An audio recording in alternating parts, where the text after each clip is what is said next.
Second, doctor, I will give you countdown, then you can start. Okay.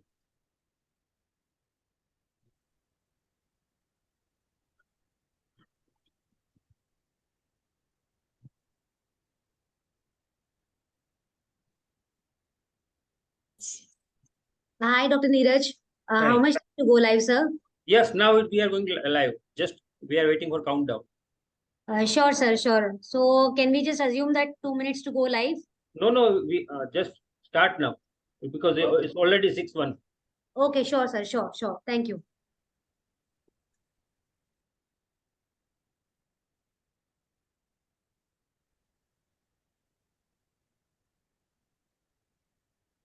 Apoorva, video दिख रहा है क्या? नहीं दिख रहा है.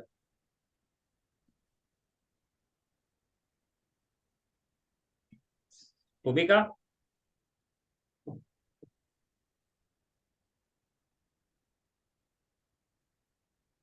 Bhumika, Asha ma'am. Yes, sir. we are going starting now. Okay. Apurva, Madan. Yes, sir. Okay. Yes, sir.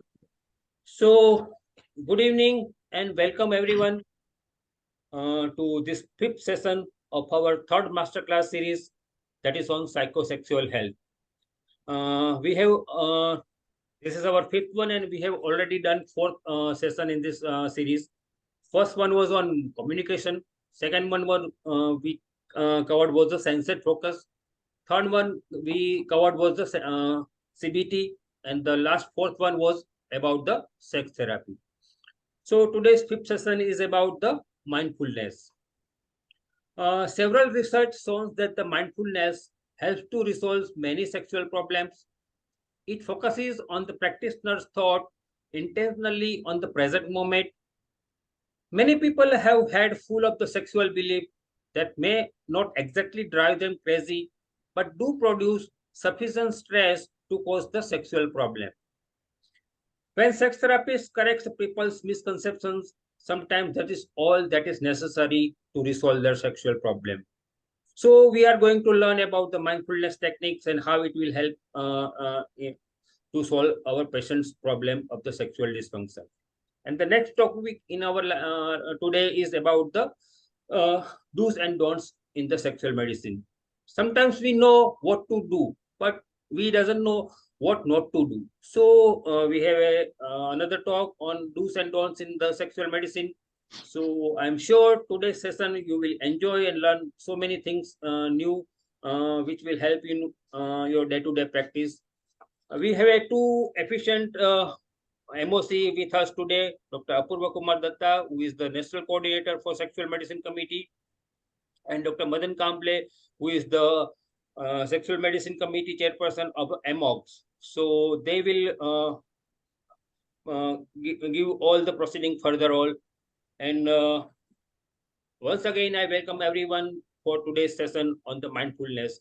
So over to you, Apurva and Madan. Thank you so much, sir. So, on behalf of Sexual Medicine Committee, FOXY, I welcome to all of you. So, my dear friends, we are really excited to release our fifth episode of this psychosexual health series, as sir has already stated. So, my dear friends, we all know when we start something new, something auspicious, we are always, getting the blessings from our seniors. So, my dear friends, today we are really lucky to have our guru, our mentor, our guardian with us as a chief guest. Dr. Pankaj Desai, sir. Sir doesn't need any introduction. Son is the teacher par excellent, a great academician and encyclopedia in himself. Sir can give an A to Z of any topic in Obsangani, not only Obsangani, in any topic. Sir, we all are a great admirer of all your teachings, sir. Sir, over to you, sir, for your kind words, for your blessings. We are really waiting for listening and your blessings from you, sir. Pankaj, sir, over to you. Thank you. Thank you so much. Honorable Dr. Neeraj Yadav, the current chairman, incoming chairman, Dr. Apurva Kumar Datta. I know that is the way I can bless.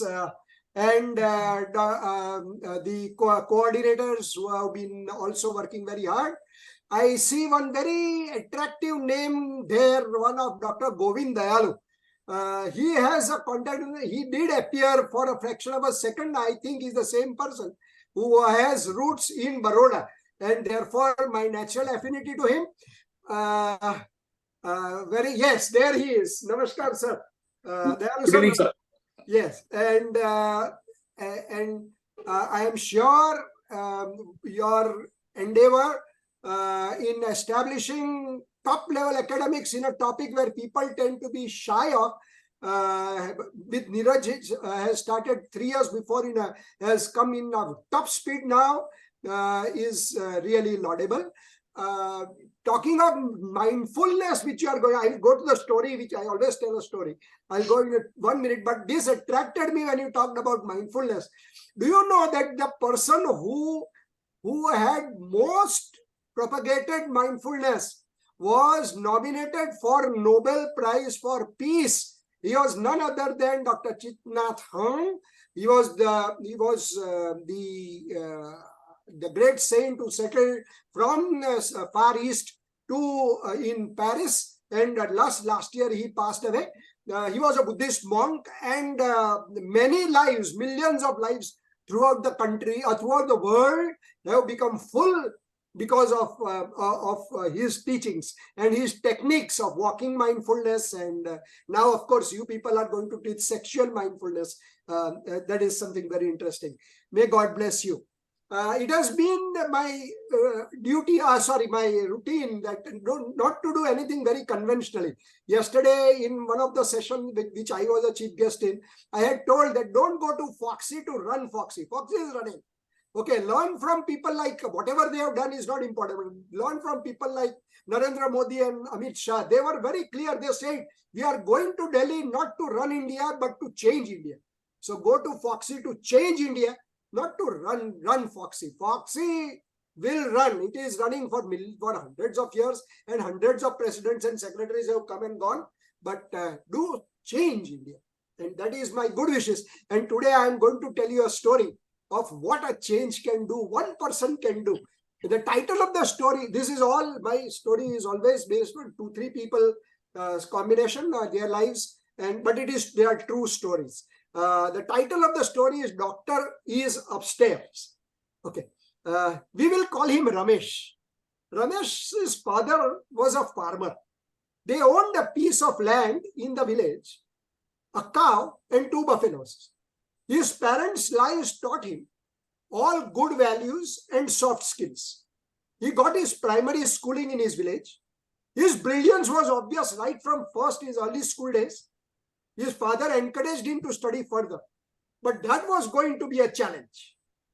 The middle and the high school was in the town about 5 kilometers away, and there was a river in between the two, the town and the village. Getting admission to the school was not difficult because this boy was very brilliant. But commuting in monsoon was going to be a problem. In other months, there was a shallow strip which was used for walking through the river. But in monsoon, the river used to flow from bank to bank. That was a time you have to swim through. So much was his enthusiasm to study that further walking through, swimming through, and sometimes running through didn't bother him. His father got him a bicycle. He would ride it on the river and then lift it through the water and ride again on the other side of the bank to reach the school and back. It was a similar journey, both ways. In monsoon, it was walking through, swimming through, and sometimes running through. Thus went some more years. In the school-ending board exam, to a great amazement of so many, Ramesh stood 6th in the entire state. He aptly lived the words of Swami Sachidanand that no one has ownership rights over knowledge. He was in all newspapers. A couple of days after, a white ambassador car, because I'm sure Dr. Rajsekhar Brahmbhatt will bear with me, that sir, ours were the days of ambassador and Fiat cars. Okay, a white ambassador car came and stood outside his house. An obviously wealthy middle-aged couple stepped out and entered the house. They were originally from a family in that village itself who had migrated to the city and had made good. What are your plans? The guest asked the boy who had returned home with his father on getting the message, because they were working in their field. I want to study and be a doctor. But the words trailed off as he sat down on the floor to talk with his guests. Wasn't the problem obvious? As they sipped tea, the couple offered, "You will study. We will stand all your expenses of your education. Study as much as you want. But there is one precondition." That is where a dark shadow fell over the face of all three, father, mother, and the son. No, don't get afraid," said the patriarch. "My only precondition is you will not forget your roots. You will return to serve your people." "Oh, that! Sure." All three spoke in unison. "Then go ahead. Don't look back," was the promise-giving reply. He went to the city for university education. Being brilliant, he easily got admission to the medical college and studied single-mindedly. Never once did he forget his circumstances. Never once did he get oblivious of the circumstances which made this possible. He joined MD medicine and cleared the exams in flying colors. Friends, these are all true to life stories. I don't bluff. He returned to the district headquarters about 10 kilometers from his village as soon as he passed MD and started his hospital here. So that his patients feel comforted, he decided to have his residence on the same premise as the hospital. He bought his house on the top floor, and the ground floor was his hospital. Prominently displayed at the entrance of the hospital was a board that read, "Dr. Ramesh is upstairs." The patients felt it, read it, and felt very relieved. "Oh, our Dr. Saab is in the same building upstairs. No worries now. He will run down any time to help us." That was an assurance. It sort of became his brand specialty that he lived upstairs in the hospital premises. Over a period of time, his hospital required an expansion. He built one more floor, but that floor was his residence. The second floor, the first floor, now the ground floor and the first floor became his hospital. Second floor he stayed. Soon the hospital was thriving. He refused to marry. His patients were his mission and passion. "I don't have time for family," was his standard reply. He and his patients were his only world. His fees were very affordable. His benevolence was astounding. He had a promise to keep. Don't forget your roots. The words of that kind couple incessantly echoed in his ears. Don't forget your roots. Don't forget who you were.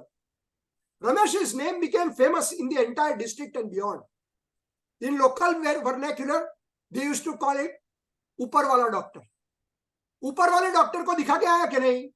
You know, somebody didn't have any, even obstetrician and gynecologist, their patients were asked, Upar wale doctor ko dikha ke aaya? He became so popular. They used to say, if nothing cures you, if Upar wala cannot cure you, still the Upar wala doctor can cure you. This is what his sincerity, honesty, and dedication brought. He kept his knowledge up to date. He attended conferences, brought in new technology, and even went abroad to learn new and recent advances. He also had 2 assistants because the workload was so heavy, but main work remained with him. He saw to it that every patient he sees at least once. He applied all he learned into clinical practice and used to up-to-date the skills. Never ever anyone saw him getting angry with any patient. Soon he entered the 5th decade of his life. And that was the time when the pandemic of corona let itself loose. Anyone and everyone who had a relative or a friend in life was getting engulfed. Even I had corona, my wife had corona. Everyone had corona. So many people had corona. So many had died. He took all possible precautions. He got the 2 doses of vaccine, but still he got trapped. He got fever one day and he knew that this is it. His fever did not abate and he needed admission. Other physicians and doctors of his city attended to him in one of their hospitals. Soon, oxygenation fell. He fought, and he fought valiantly. But on the 16th day, his system failed. Corona had ruthlessly engulfed one more angel, but in its merciless hands.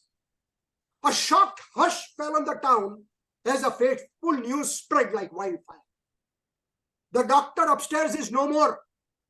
Upar wale doctor nahi rahe. That was the news that spread all over. Thousands of those whom he had saved stood far away as they watched his dead body being taken for cremation, wearing masks. The pandemic norms were followed for the body disposal, understandably. But who could control the crowds? Their helplessness made them feel all the more vulnerable, but of no avail. They were also angry, but they couldn't do anything. There was a huge outpour of emotions. Some wept, some swooned, some fainted, adults, old men, and children also. No one was there now to wipe their tears. A year passed, but most of them couldn't forget him.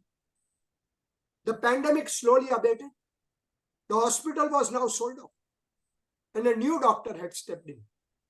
But many families whose lives he had repeatedly touched were not feeling a closure. Kuch complete nahi ho raha. Their emotional loss just refused to heal. Their helplessness was haunting them.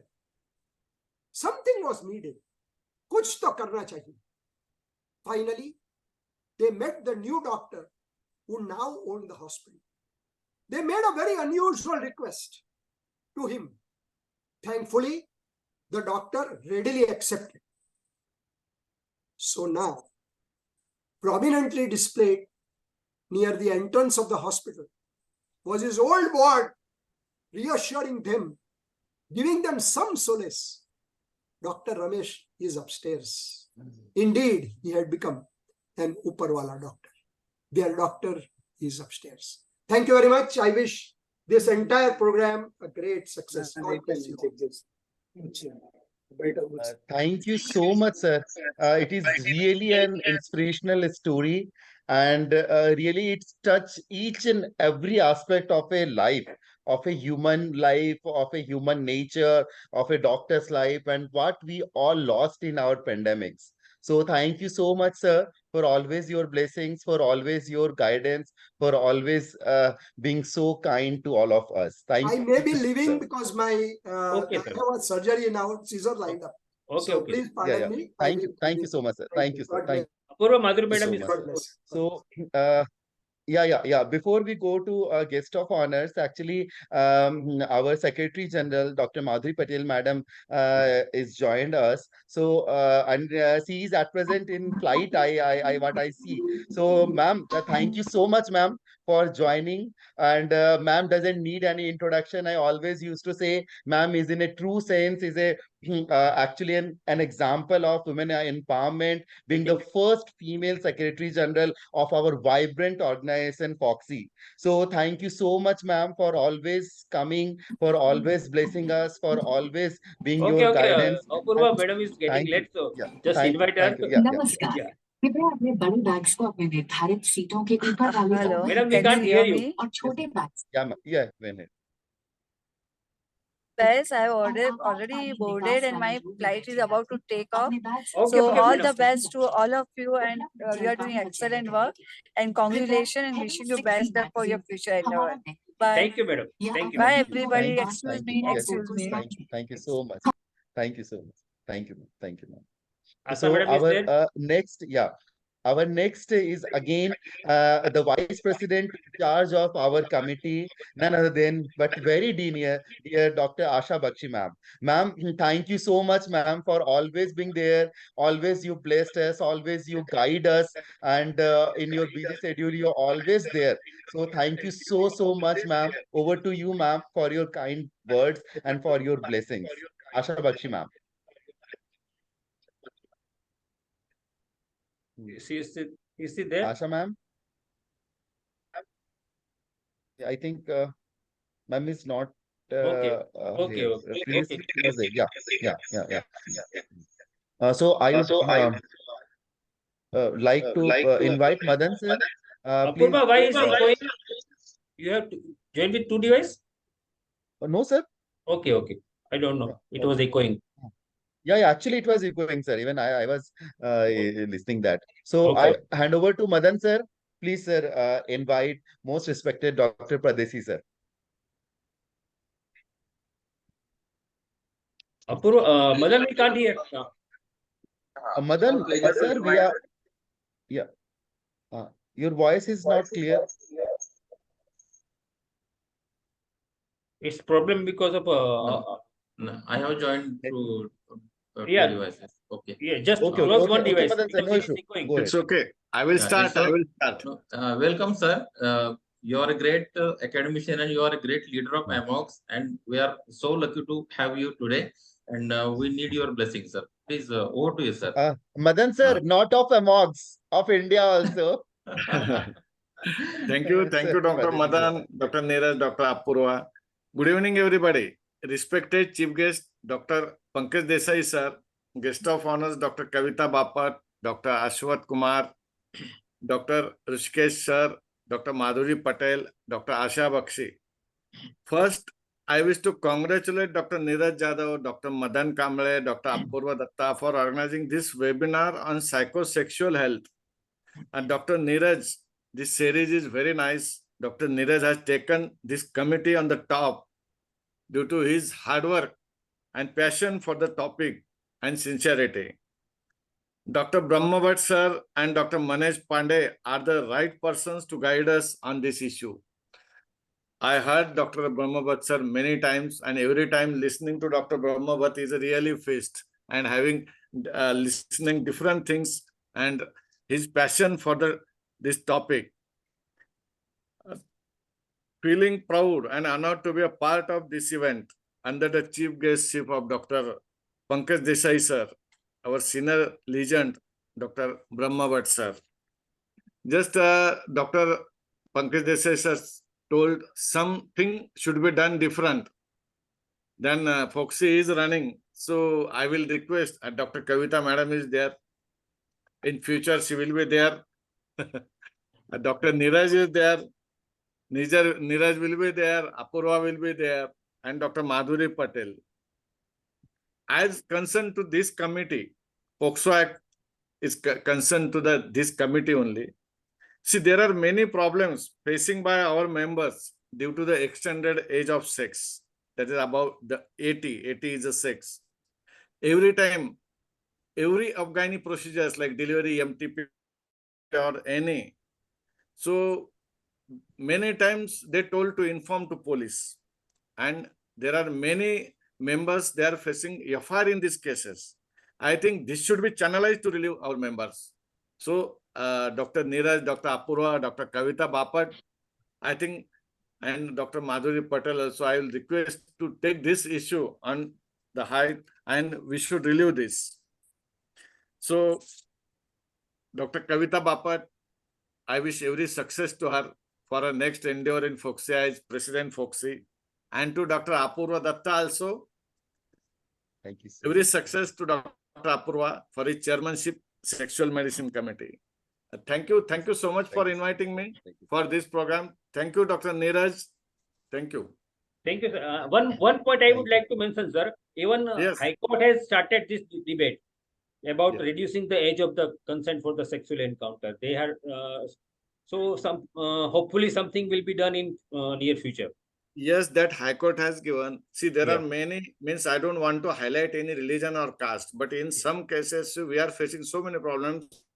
Now, even our gynecologist in government, the OPD is so crowded in that area, and they have to refuse that. No, no. And the patients, they are aggressive. Why you are not registering? Why you are not delivering us? Why you are not giving treatment? How can we give treatment to 17 years old married girl? Legal all, but we cannot give. This is the problem. In one Absolutely. case, a 16 years old girl, they did a sonography, they refer to radiologist, gynecologist, and that comes to pregnancy. And FIR has been filed against him. Means the patient alag and the patient, the police, they are harassing the doctors. These are the things. Now we have to do something. Yes. In Maharashtra, we had given letters to just yesterday only Dr. Komal Chavan. She met Yes. Director General of Police, and we had given letter to him from AMOX to channelize this. Even some against police cases also. As Dr. Pankaj Desai sir told, we have to do something. Even see 304, one negligence case in Satara. The police has applied 304, 304A, 316. That is okay. Means we cannot blame on that. Okay, you apply. But after going to High Court told to apply 302. Already one gynecologist from Rajasthan, she suicide due to that only. And how can High Court told to apply 302? I think this is unnecessary interference, undue interference of judiciary in medical field, and we should protest this, whatever it may be. We should protest this. Thank you so much. Thank you, Neeraj. Thank you so much, sir, for your kind words and your blessings, sir. The next is again one of my very favorite, ever smiling, ever energetic, our own Dr. Kavita Vapat, ma'am. Ma'am again doesn't need any introduction. Ma'am is the just past vice president, Foxley. Thank you so much. Yeah. Today, feeling that I am in a family. Dr. Pankaj Desai, Dr. Rajendra Singh Pardesi, Aswat, younger brother of mine, and I, Apur, you, and the two eminent speakers, Dr. Manoj and the Dr. Rajendra Brahmabhat is over there. I think this is a great thing. And Neeraj, I always love the ideas of yours. I really appreciate the way you putting it. Psychosexual health, kaun sunta tha yaar pehle? You have made it so popular. लोग उसको XX, XXX में देखते होंगे, पर तूने उसको जो popular बनाया है. I'm really proud of you, real young brother. You are doing amazing job, and the way you put it in the teaching the people and making it popular. See, two things are there in a life. Either you teach it in a somewhat dry manner, or you teach in such a nice manner that everybody wants to listen those things. And you are making it such a simply. So congratulations, this committee. I think you have made this committee different height. And I'm really happy. I always admire Rajendra Singh Pardesi, sir. He is a visionary. He knows what to talk, what not to talk. And he has got his own mission. And Ashwath is a teacher of teachers. And we have already seen Pankaj Desai, sir, to apna bol ke chale gaye. He has taught us so much. So thank you so much for inviting me and be with me and be with me. Thank you so much. Thank See you. you. Thank you so much. Thank you so much, ma'am. Thank you so much. Thank you so much. Madan, sir.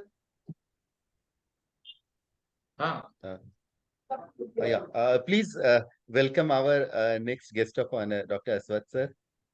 Yes. Should I? Madan, sir, is there? Okay, no problem.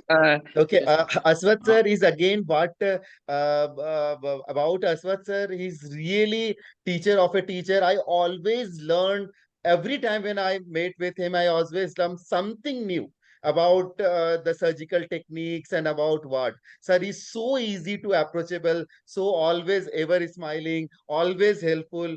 Sir, thank you so much for always blessed us, for always your teaching, and thank you so much for giving the time, sir. Thank you so much, sir. Over to you, sir, for your kind words. Good evening, everybody. First of all, I thank Neeraj Yadav, sir, and then Abhurva for inviting me for this meeting, actually. And one thing I should tell is that, see, once Neeraj sir has taken over the sexual medicine committee so much that then only we even understood that there is a many times we felt that otherwise I would not have attended a single webinar before. After he has come only, he has posted us every time he sends the flyer, even if I am not there also sends a flyer to me. So I make it a point that to be there, and it's a great honor to be with Pankaj Desai sir, who was my teacher. I studied in Gujarat. Then Pardeshi sir, Mike, we were together as vice presidents, and so much we had so many nice conferences, and we had spent so many hours together. Then Kavita madam is I don't know how you could catch her. She's been flying from one place to another. The way she talks also, it is so fast that she's been planning for the next webinar on the side. It's taking so much hard work, and all the best for Kavita madam. Hope that she wins the election, and all the best for you also, Apurva. Hope that you continue the legacy which is being under the guidance of Neeraj sir. Thank you so So much. all It's the only guidance you will be possible with getting. your blessings. It will be done, and psychosexual medicine and made very that's everybody was telling. Neeraj said is made it very simple actually. So many things were there. We never thought that this many things were there in a sexual medicine. So what to teach in a, you all remember we met in what to teach in a sexual medicine. We all thought, hey, what more to teach in sexual medicine, because infertility committee is there. So many other adolescent committees there. So many committees are there. What extra? But Neeraj showed that, and it is whoever takes next. Or Apurva, when you take over, if everything comes in your way, you will have a difficult time because you have to follow Neeraj sir. That level has been raised. The Absolutely. bar has been set Absolutely, sir. very high. So you have to. It is not easy that you have to be. So all future, both of you, Neeraj sir, also all future endeavors. We bless him for all future endeavors, vice presidentship, or even presidentship, whatever he thinks in his life. All thank you all once again, and thank you, Neeraj sir. All the best for Apurva and Kavita madam for all your ambitions. Let it be fulfilled. Okay, thank you for inviting Thank you me. so much. Thank you so much. Thank you so much. Thank you so much, sir. Neeraj will be coming next year. We want him So to come. See, when you work well, these type of people, and like Neeraj sir, people like Neeraj sir should be coming to Foxy. See, the people who work has to come. Otherwise, it's not useless.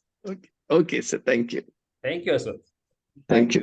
Thank you so much to all the chief guests, to all the guests of honor for such a blessings. So it's a time to move to the scientific session. We are eagerly waiting to learn and listen from our expert. And first is Dr. Manoj Kumar Pandey, sir. Sir doesn't need any introduction. Sir is associate professor and head of the department of the clinical psychology, JSS Medical College, Mysore. So, and sir is the editor of a lot of books and publish a lot of paper. The dais is yours, sir. Over to you, Manoj, sir. Thank you so much, Dr. Apurva sir, for this nice introduction, and I am very grateful to Neeraj sir for giving this opportunity. And the previous speakers has given a lot of insight. Like if we talk about the Desai sir has given taught about that story, and that was actually one of the things that we all in the medicine or medical field should strive for.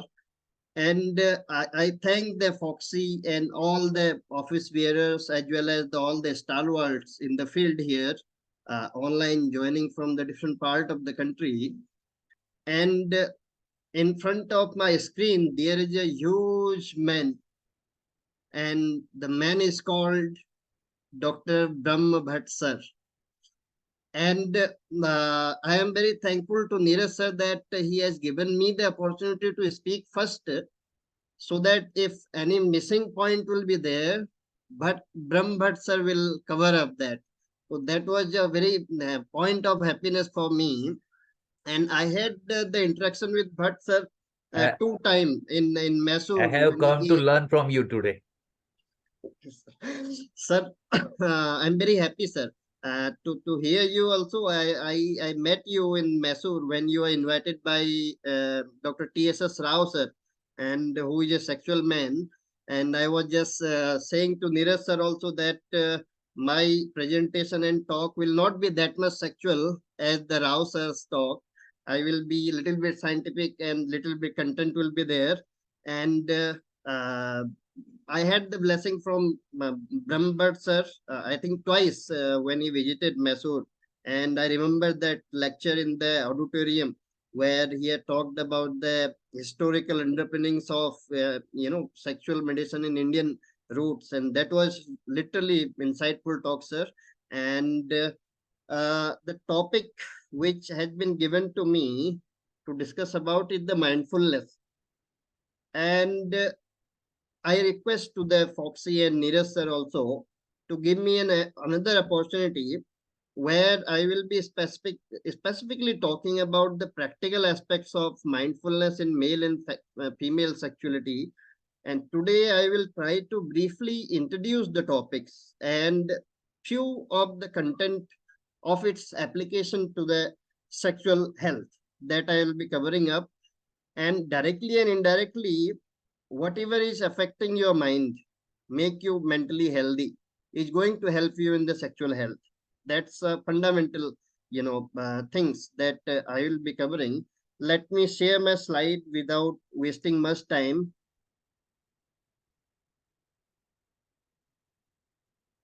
Sir, it is visible? Yes, it is Yes, visible. sir, it's visible. Please make it full screen, Yes, sir. yes, I am making.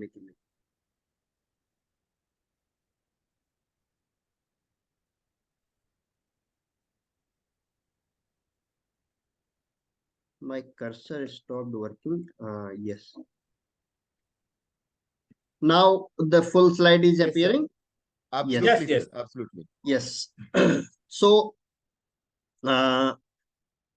as Desai sir has talked about the root of the mindfulness, that was one great aspect he has discussed.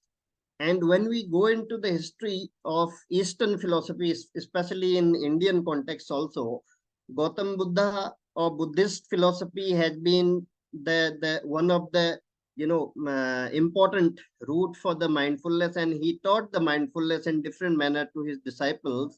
And there are a lot of stories about that also.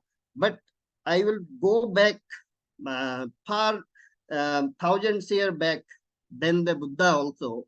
If we talk about the Bhagavad Gita talks about drashta. There are a lot of time the term drashta is noted there. Sakshi is noted there. And basically the teaching in the Bhagavad Gita is one part of that is to be mindful of yourself.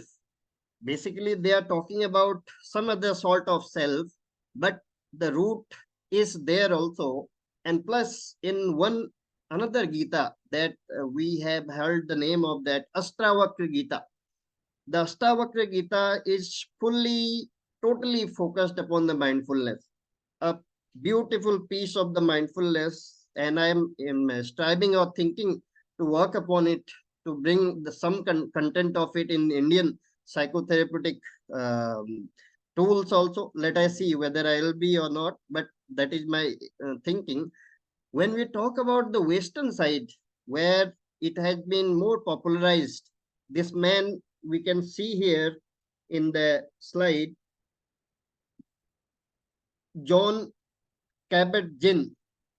He popularized the mindfulness in Western world, and I appreciate the Western world of their because of their objectivity and their specificity and their scientific temper. And whatever they do, they do it in such an objective manner that they are able to produce the data, and they are able to give the abstract concept such a form that can be replicated, then can be measurable. And that's why I feel that a lot of our concept, the Indian and Eastern concept, has gone to the Western like if we talk about the yoga also. But we need to develop this temper. We all in across the medical field to do something indigenous, and I think we will be able to do that. So then I would be just talking about the mindfulness, basic concept of it, what it is not, the underlying mechanism, how it works. That I will be discussing about it. Modern history, little bit I focus upon that, and the different types of the mindfulness therapies, or where the mindfulness has been included as a component of different psychotherapies. And then I'll be talking a little bit about the application of the mindfulness in sexual problems. Basically, female sexual problems I have covered little bit, and I will be just quoting the examples wherever the particular aspects of the mindfulness is applicable to the sexual medicine or sexual health problems. Now, I would request everybody, just we start with a short exercise. We all are sitting in different part of the country. I would request to everybody to close your eyes and let me do something for 3 minutes. This is called the 3 minute 3 minute sorry, I'm forgetting the name. 3 minute mindful space that we call it. I will just give the instruction, or you are able to see if you are just go through these all the first minute what we have to do, second minute what we have to do, third minute we have what you have to do. Just go through it. First minute, I would just read it. Notice the sounds you hear nearby you, wherever you are sitting. What are the sounds near or far? Near and far, both you have to focus. Notice how the sound arise and disappear. Every time that you notice, your thoughts wander, because when you will be noticing the sound, or at the same time, you will have the thoughts in your mind coming and going and interrupting you to notice the sounds. At that time, simply return to the sound. Don't be judgmental. Don't focus upon that particular thought. Just refocus your attention to the sound. Similarly, in the second minute, what we have to do, notice the bodily sensation. Where and which part of your body is feeling warm and cold. Notice the sensation of the contact with the chair or whatever the clothing you are having. At the same time also, you will have to refocus yourself, because again the thought will be coming to distract you. And just notice the things. The third minute, notice your breathings. Where you breathe, basically nostril, chest and belly. These are the three major points of your attention during the breathing. Breathing is happening automatically. And just focus on these points and feel the expansion and settling of your body, especially the belly. Okay, so can we start it for Yes, 3 minutes? Yes. I am just starting the stopwatch, and I will give the instruction, and I will request everybody to do it. It will be a great experience for all of us. Let me start. Please close your eyes, sit comfortably with the support of the chair, loose your body. Just focus on the part of the body where you feel the stress or the stretching. Just try to release it from toe to head. Now, we are coming to this 3-minute space breathing. Notice the sounds which are near or far. Try to notice the sounds as they rise and disappear. And try your best not to involve with your thoughts. Just let them come and let them go. If you are distracted, come back to the sounds.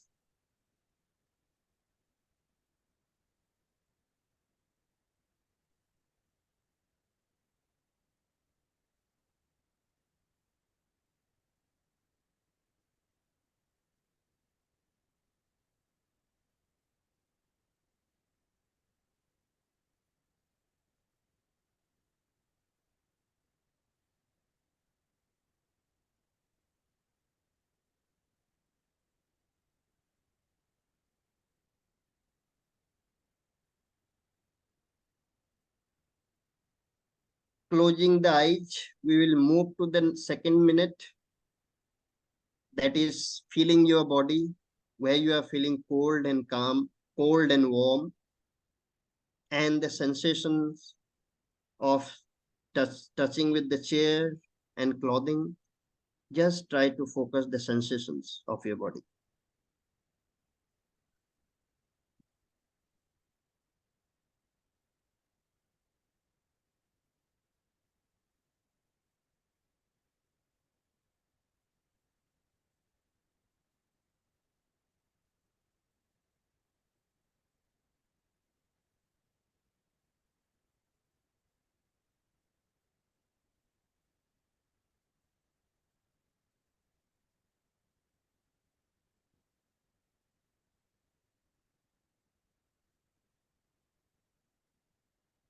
Now, the third minute, notice the breathings which you automatically happening to you.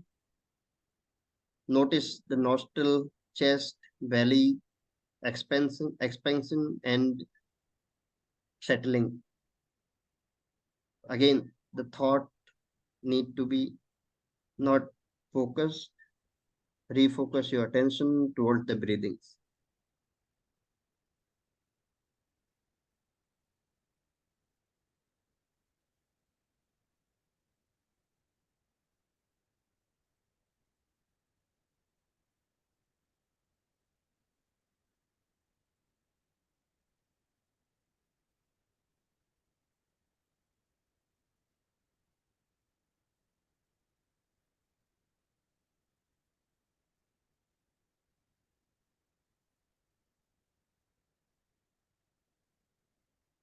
Yes. Now we can slowly open the eyes and be in a normal position. We will discuss about the experience we had at the end of this talk. Now I will move to what we talk about the mindfulness and little bit into the mindfulness. We have experienced it little bit by doing this. આપણે hospital જો સીસીટીવીમાં સે આવેલે ત્યાંથી તેડ લેશે okay I think there is some distraction. Anyway, I will go ahead.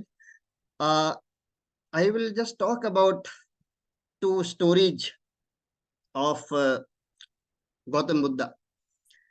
He was asked, "Sir, what do you do and what your monk practice?"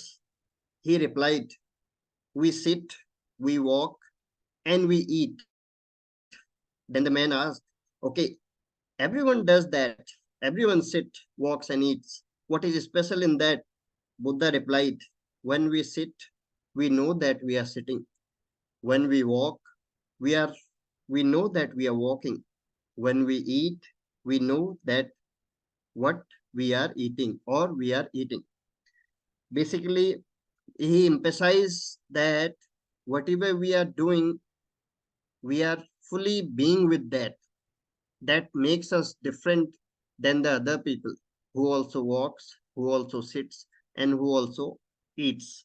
Another story about the Buddha and his famous disciple Ananda. They were crossing by one forest, and all other disciples were there. Buddha just put his hand nearby his ear, and he just flown one of the bee which is just sitting in the top of the ear, his ear. Then he walked few steps ahead. He stopped again. Then again he did the same thing once more. His disciple Ananda was very surprised. Okay, earlier he did it. At that time there was a bee. It is very sensible or understandable that he did it to flew it out. But second time there was not a bee. Then he asked, "What did you do the next time?" The Buddha replied, "Actually, that time I did it automatically. I was not fully conscious of what I did, and that was a mistake I did. That's why I repeated that the same activity with the full consciousness and full awareness." These are the two stories which give us the hint about the mindfulness, what it is and what we can think of it.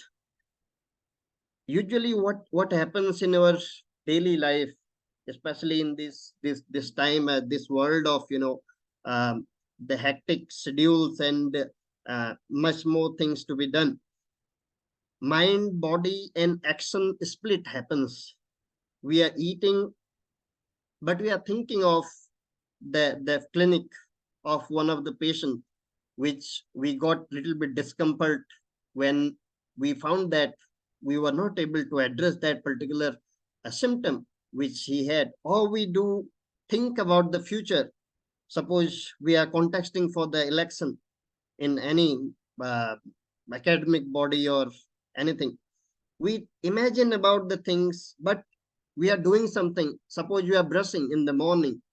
We are brushing, but we are thinking something else about planning, about the future, or about the past. Mindfulness just try to integrate all experience and the actions and emotions and the thoughts. It gives the all the thing in a synchrony. That's why that is the basic rationale and gist behind it. It is so popular worldwide now. People are practicing it. People are developing different form of therapies involving it. So that is the two hint, one, two storage. And why the two storage? Because there is a split, mind, body and action split. This is my own words to discuss about it, mind, body and action split. And now if we talk about the definition of or the concept of the mindfulness, we would say that it is a complete and non-judgmental awareness to the present moment.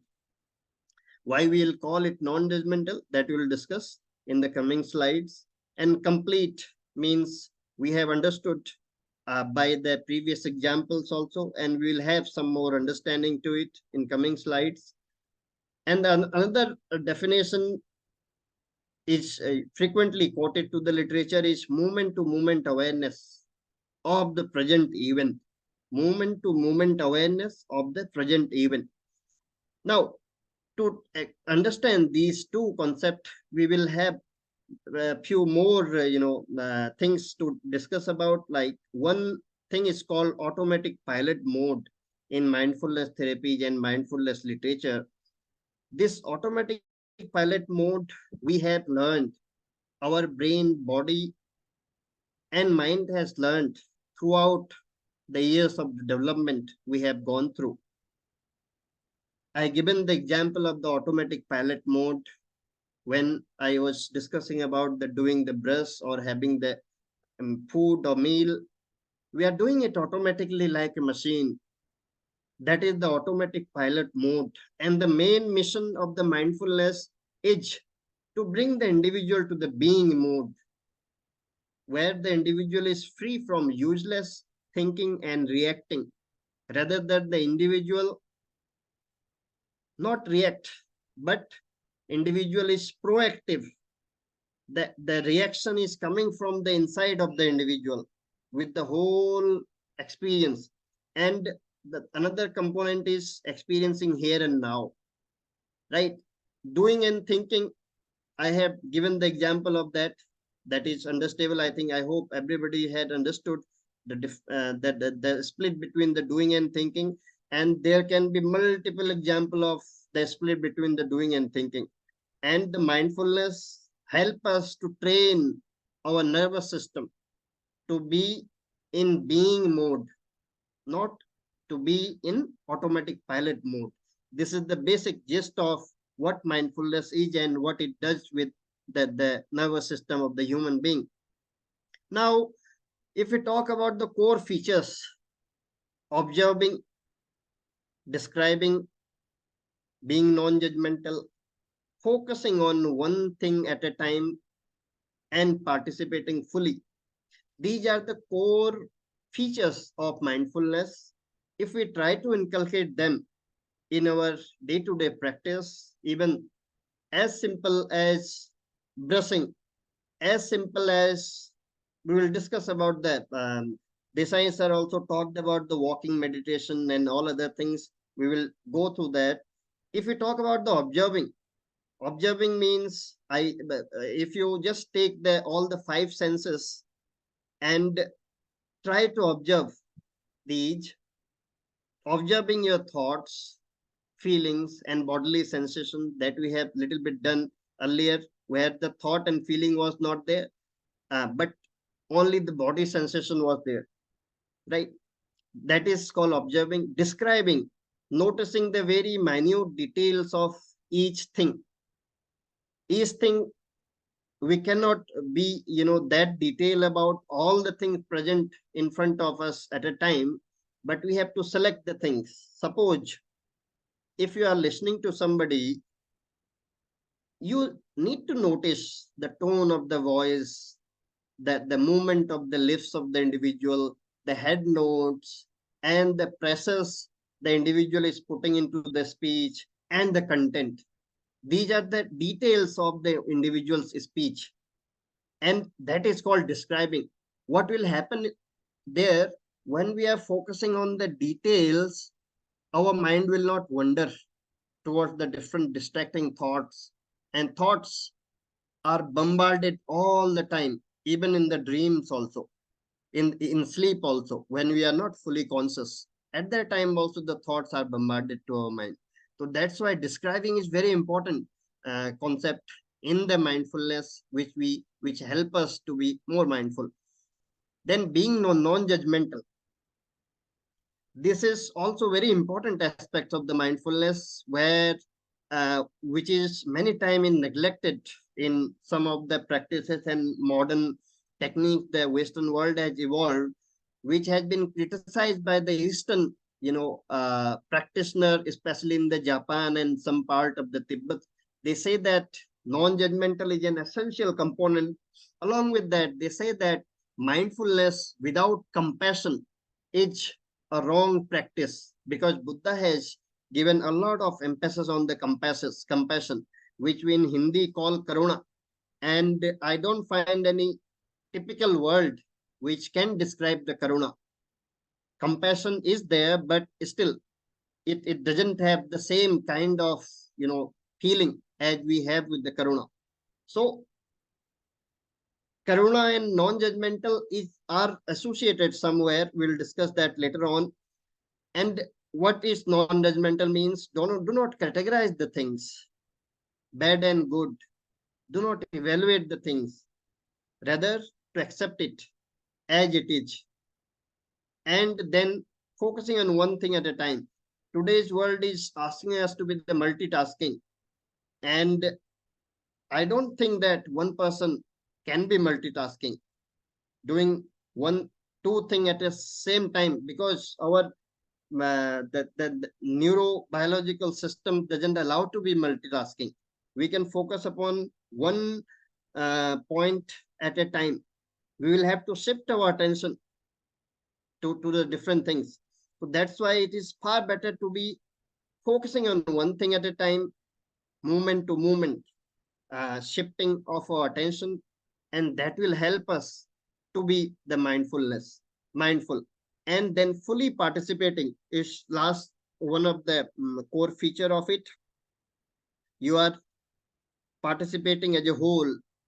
You are fully experiencing that event. When I discuss about the speech of one individual, when we are describing it, at that time, you are fully there. Somewhere all the five components or the features are interconnected to each other. For our understanding, these has been described differently, they are interconnected. At the same time, they are separate. Now, key aspects which are also overlapping, we will discuss about it. This will give us more clarity. Mindfulness of something. Now, there is a lot of thinking about the mindfulness, that mindfulness can be done with the, in an automatic manner. No, it is not the exact thing. We should have something to be mindful.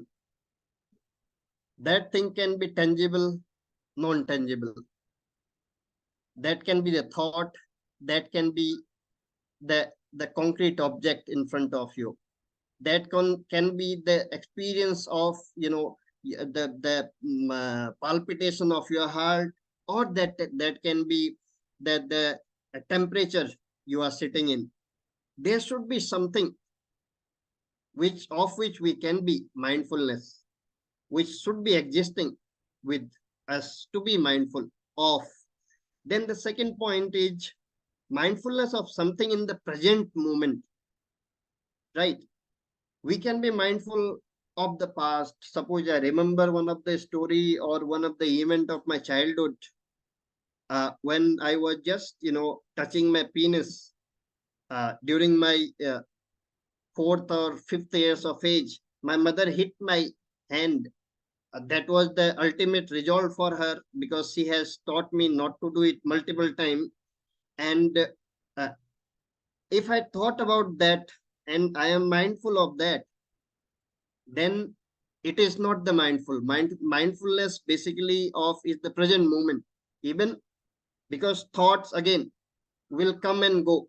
If I think about the future, again, that will not be mindfulness. But as a human being, obviously we have to think about the future and past also, because if we don't do that, we will fail in life. If we are doing or planning something, if we are trying ourselves to be mindful for that particular aspect, that will also help. Then conscious decision. Mindfulness cannot happen accidentally. And many times, many people will think that, okay, it will happen automatically. No, it is a conscious decision of us to of what and of what time we will be mindful, right? I will give some personal example also later on. So that's why it is a conscious decision. Even it is helpful in all sort of psychiatric problems, but more than that, it is helpful for the clinicians to feel them calm and composed, to feel them better satisfied with their decisions, because it deals a lot with the brain and mind, that we will discuss. That non-judgmental we have already discussed, and it develops like a muscle. It is not, it doesn't happen by accident. It develops like a muscle. We have to practice it, and when we are doing it, it's a kind of SD switch to your life. And at the every moment, whenever you will practice it, you will feel something very unusual with you. If somebody in this webinar is habitual of doing meditation, maybe experiencing such kind of experience, the SD switch, which literally just brush up all the stress and multiple bombardment of the thoughts, and we feel relaxed and calm. So that is called the SD switch. And the best thing about the mindfulness is that when we do it with the right intention, we feel the change there and then. And if we are doing it regularly as a part of our daily practice, then literally it is going to help us in multiple ways. Research have explored a lot about its impact on the different aspects of the health, not only the sexual or psychiatric health, but also the other aspects of the health also. Now, what mindfulness is not? Many people think that it is sitting kind of meditation. No, mindfulness is not a sitting meditation. Mindfulness can be done actively when you are acting something, when you are doing something. It is different. Or if anybody asks the difference between the meditation and mindfulness, I would say that mindfulness can be a form of meditation, but mindfulness is not meditation itself. Mindfulness can be applied in different manner. When we talk about the meditation, sitting is very important there. Now, mindfulness, simply paying close attention and strongly focusing, that is also one of the concepts.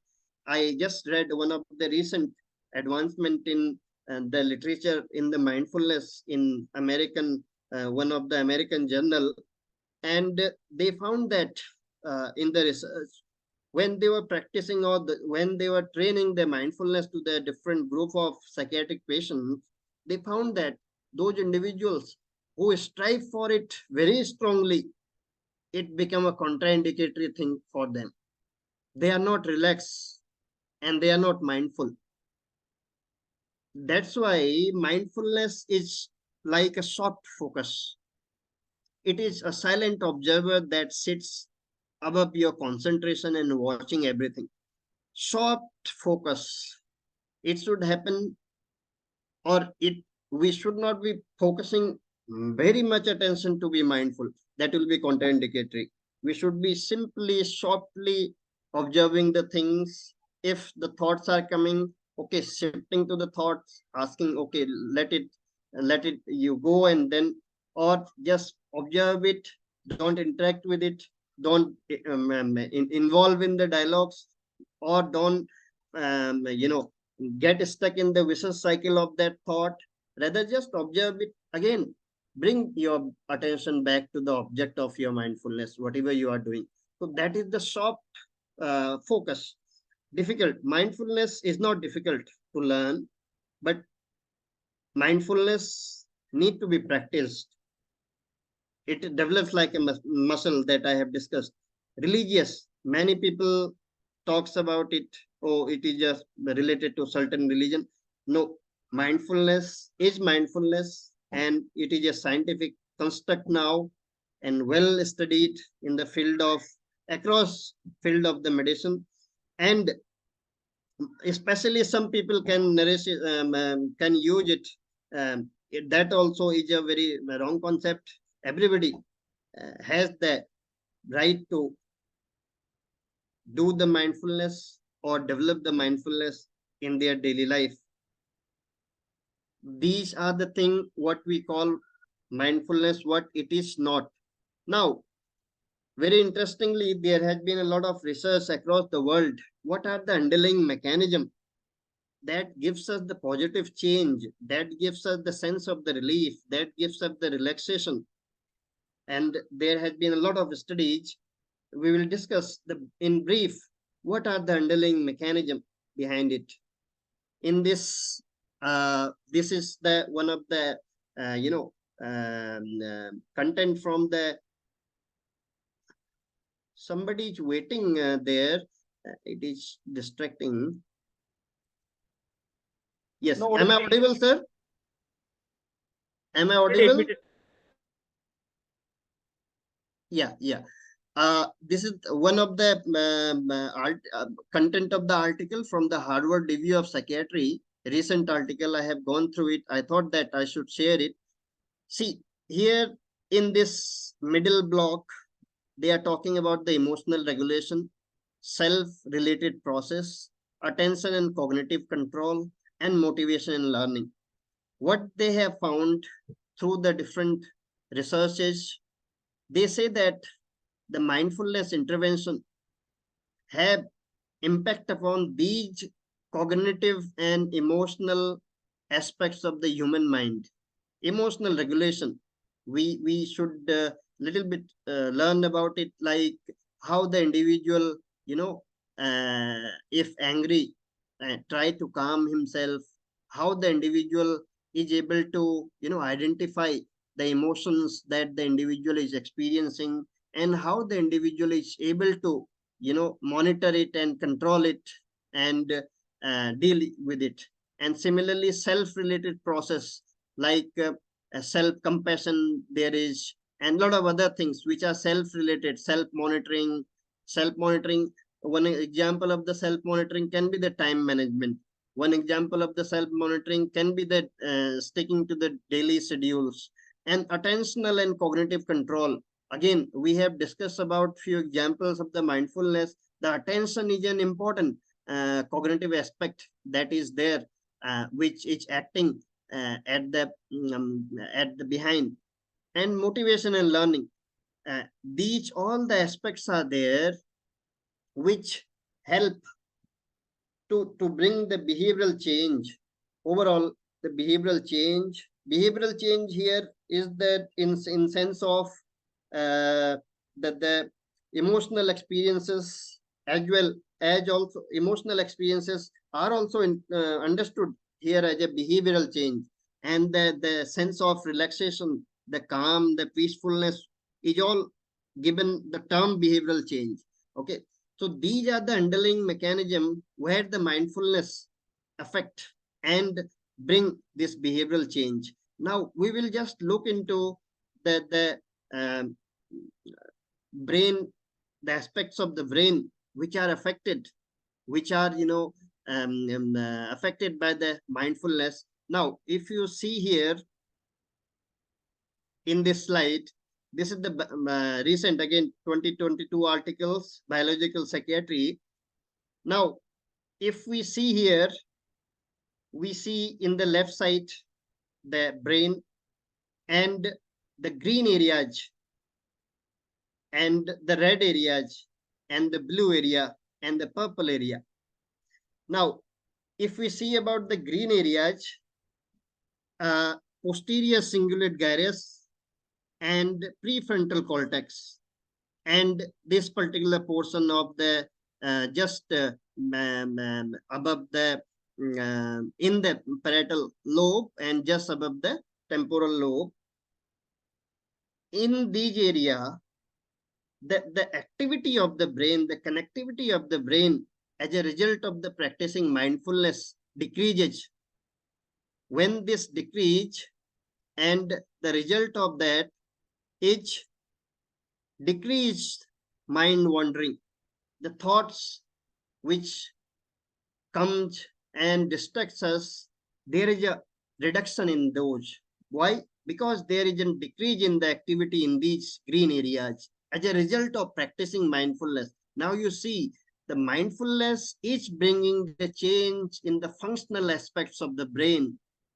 And some of the researchers are saying that the mindfulness is bringing the change in the structural aspects of the brain also, that I have not included here because yet there are a lot of controversy on that, but functional aspect is well established. Now, if we see the red portion here, if you talk about this anterior cingulate gyrus and stratum, as well as the midbrain, there is increase in the activity just opposite of this green area. The increase in the activity in this area help us to improve the attention and emotional regulation. These particular areas are responsible for attentional and emotional regulation. Then if we talk about the midbrain also, again, midbrain is related to the regulation of arousal, and arousal is an important component in the sleep as well as in the sexual problems. Because if you talk about the arousal, we all are aware about the arousal, and sleep problems are also being addressed by the mindfulness very well because of this particular component, where the increased activation in the midbrain that is leading to the regulation of the or improvement of the arousal, right? And then if we talk about this last insula, basically its thickness, the researchers, yes, saying that the cortical thickness after practicing increased in the insula, and because of that the sensory processing and interoception improves. These are the scientific evidence that activity can bring the change in the brain, the functional aspects of the brain. And if we wonder about it, I think we can have the simple example, because the brain has the concept of the neuroplasticity. I think all the individuals here in this platform are from the medical background. They may be knowing about it. And brain, now suppose one individual is learning, doesn't know how to drive the car, and the individual do the practice and learn how to drive the car. Why? Because the individual develop the different connections in the brain as a result of the neuroplasticity, as a result of the expansion of the dendrites, right? The same thing is happening here. So that is the huge interesting aspects that coming up or has come and evolving to give the mindfulness at a very important place in the field of the medicine. Now, I will just I have discussed about little bit about the historical aspect. I will not focus much time here. Basically, for the Western scientific field, mindfulness-based cognitive behavior therapy for the depression was the first generation of mindfulness-based interventions developed by the Williams and this another individual in 2002, and that was the first scientifically validated mindfulness practice-based cognitive therapy. And after then, there has been a lot of expansion. And if we talk about the types of the therapy, it will be generally divided into two sections. One, mindfulness-based psychotherapy, where the core component will be the mindfulness, and the major change bringing the aspects will be the mindfulness.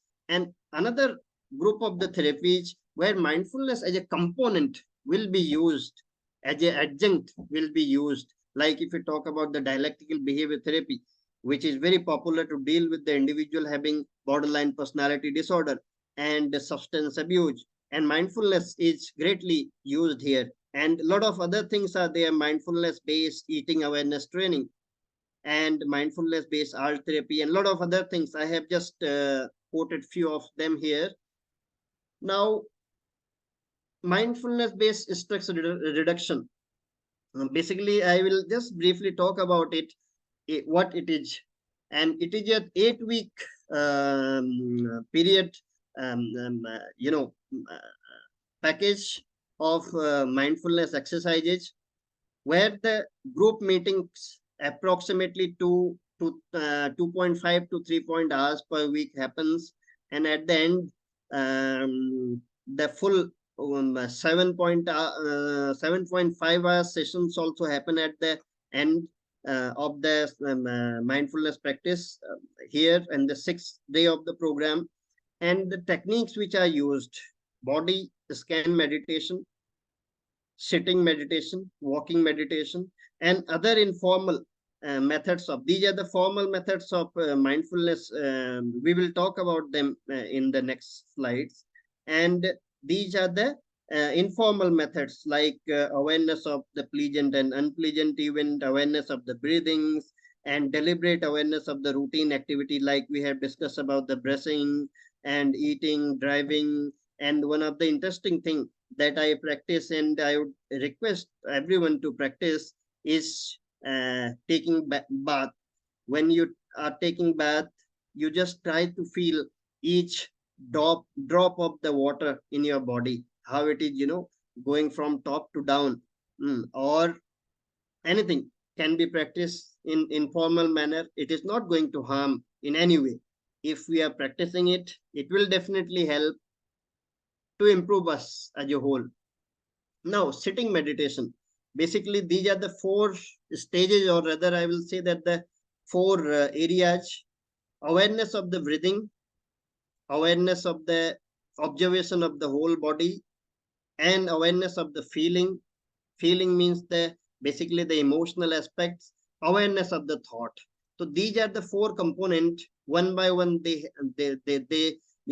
are practiced in sitting meditation.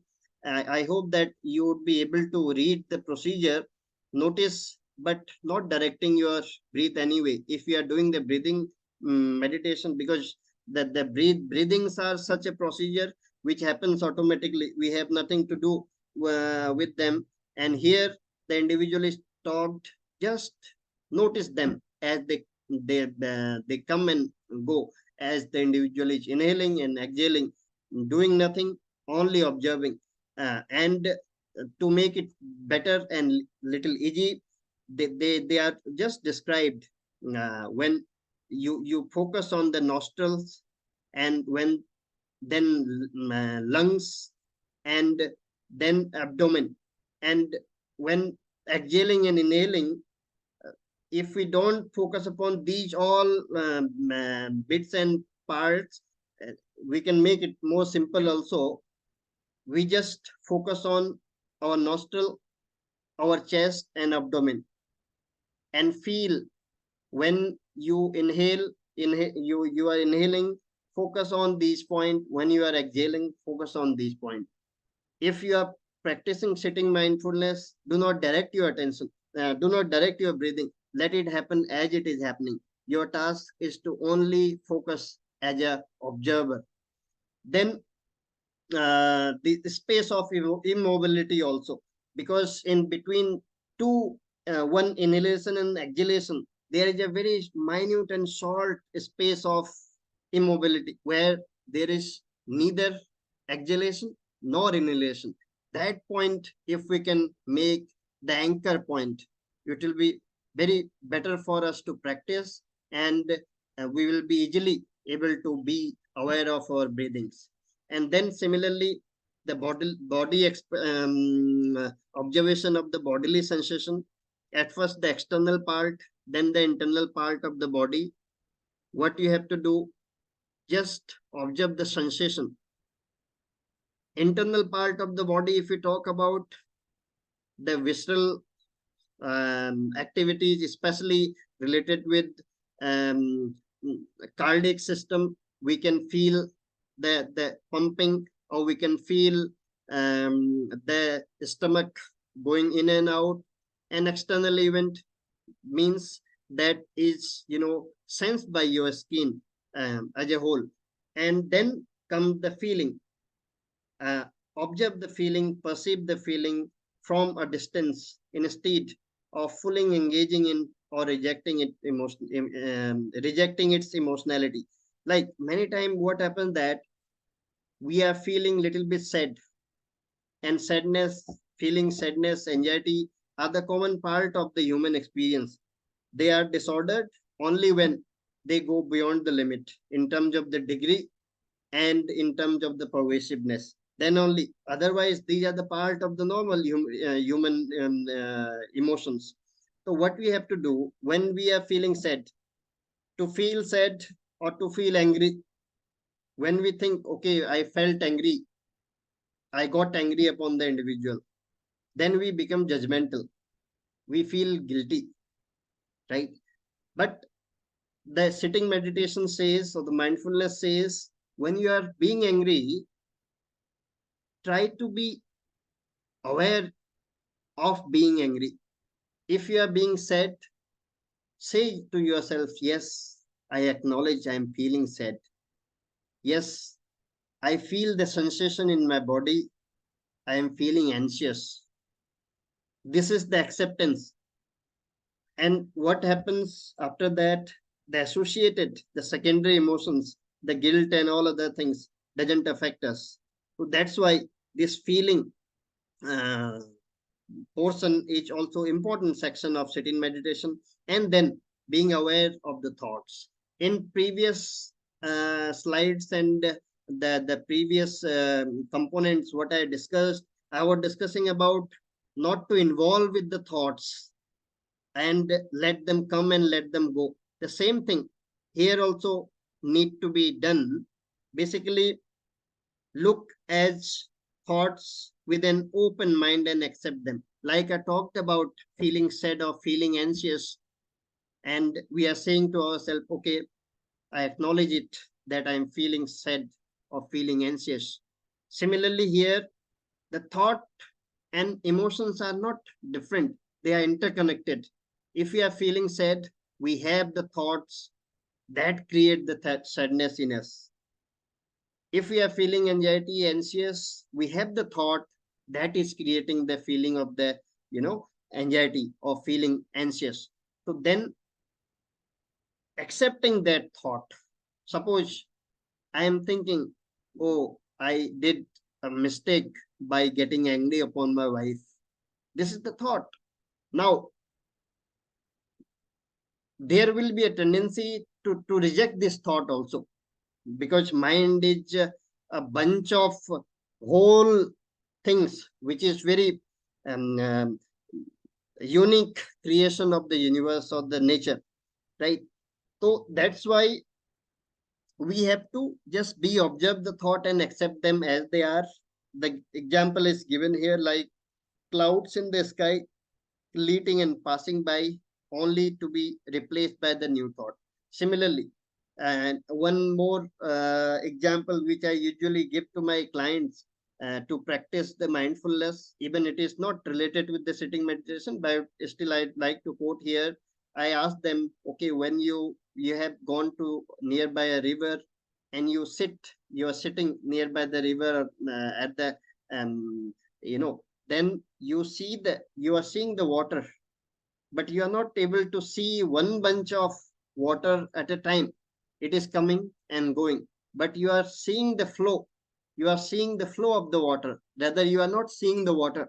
So similarly, we have to observe the flow of the thoughts rather than the component thought, because when we do that, we get stuck in it.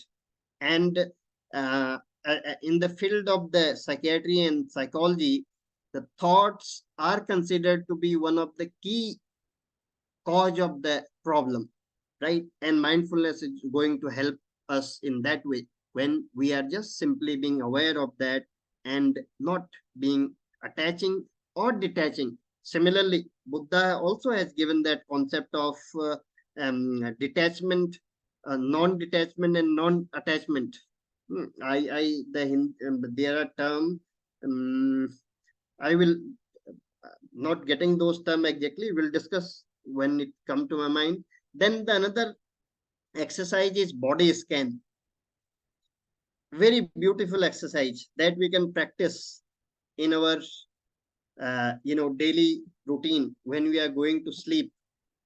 And literally I will say, when we practice it, you will see a different quality enhancement in the quality of the sleep. These are the steps. I will just read them out. Laying down on the floor in the back. If you are laying down in the bed, no issue in that. Slow systematic scan of the body. Typically, it begins with the left foot, and progress through the body and ends with the head. And it takes around 30 to 45 minutes. It can be variable. It depends upon us. We can make it of 10 minutes only, and we can make it of 15 minutes. We do have the liberty to expand or reduce the time limit. Deliberately segmented individual area, that is very important. When we are doing it, this exercise or this particular techniques of the mindfulness, we have to deliberately segment the different part of the body.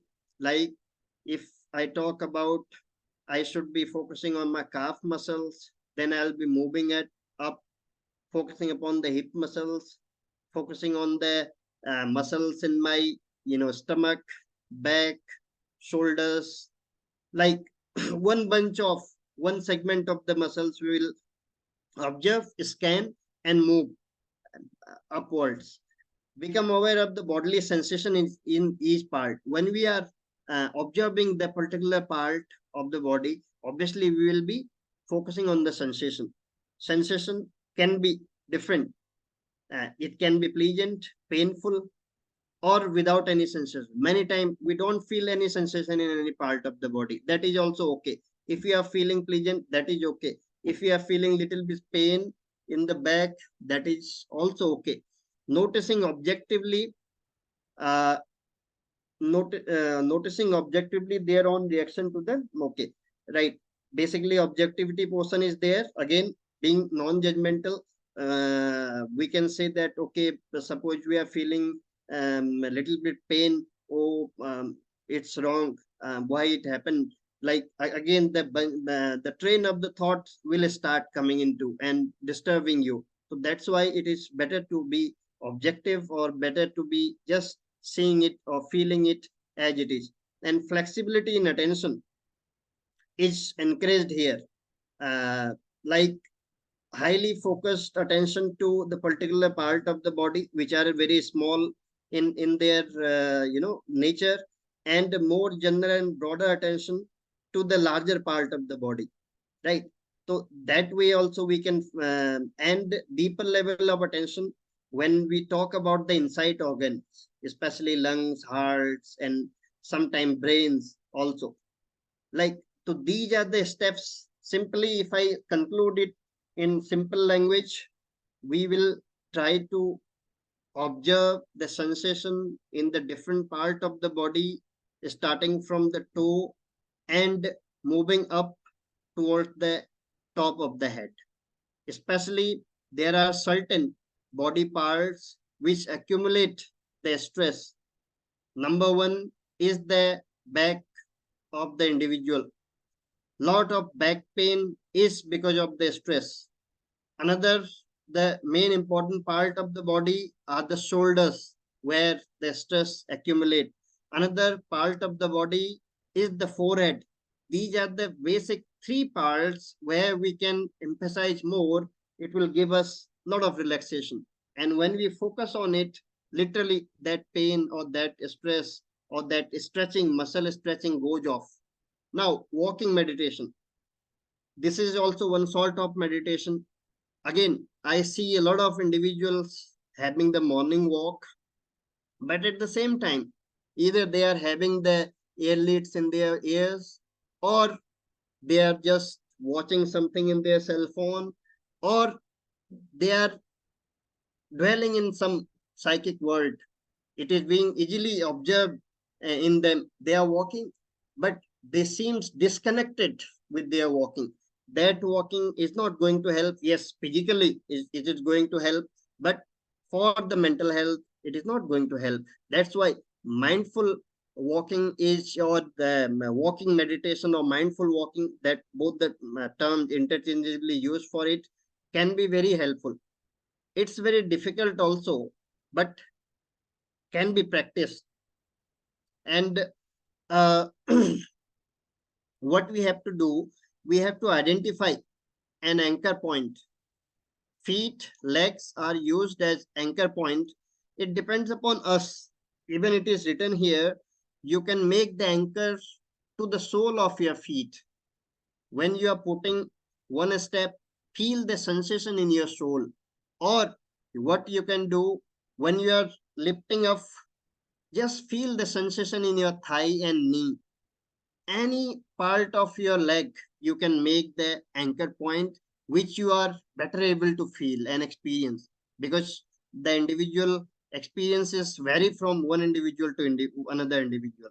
But when we are lifting up, the lifting, placing, and shifting, these three things we need to keep in our mind.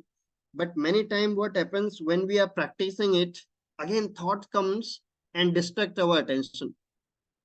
And then we start thinking about something. Then again we remember, oh, I was doing the walking meditation or walking mindful walking. Then I have to bring back my attention. That happens. That's a usual process to learn. But when you are lifting, placing, or shifting, these things, what I practiced, I found a little bit difficult to focus upon all the three portions, because you are walking with the two legs.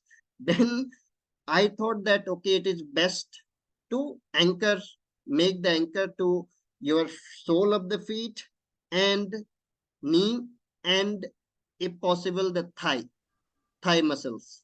The best thing I found is the sole of the feet.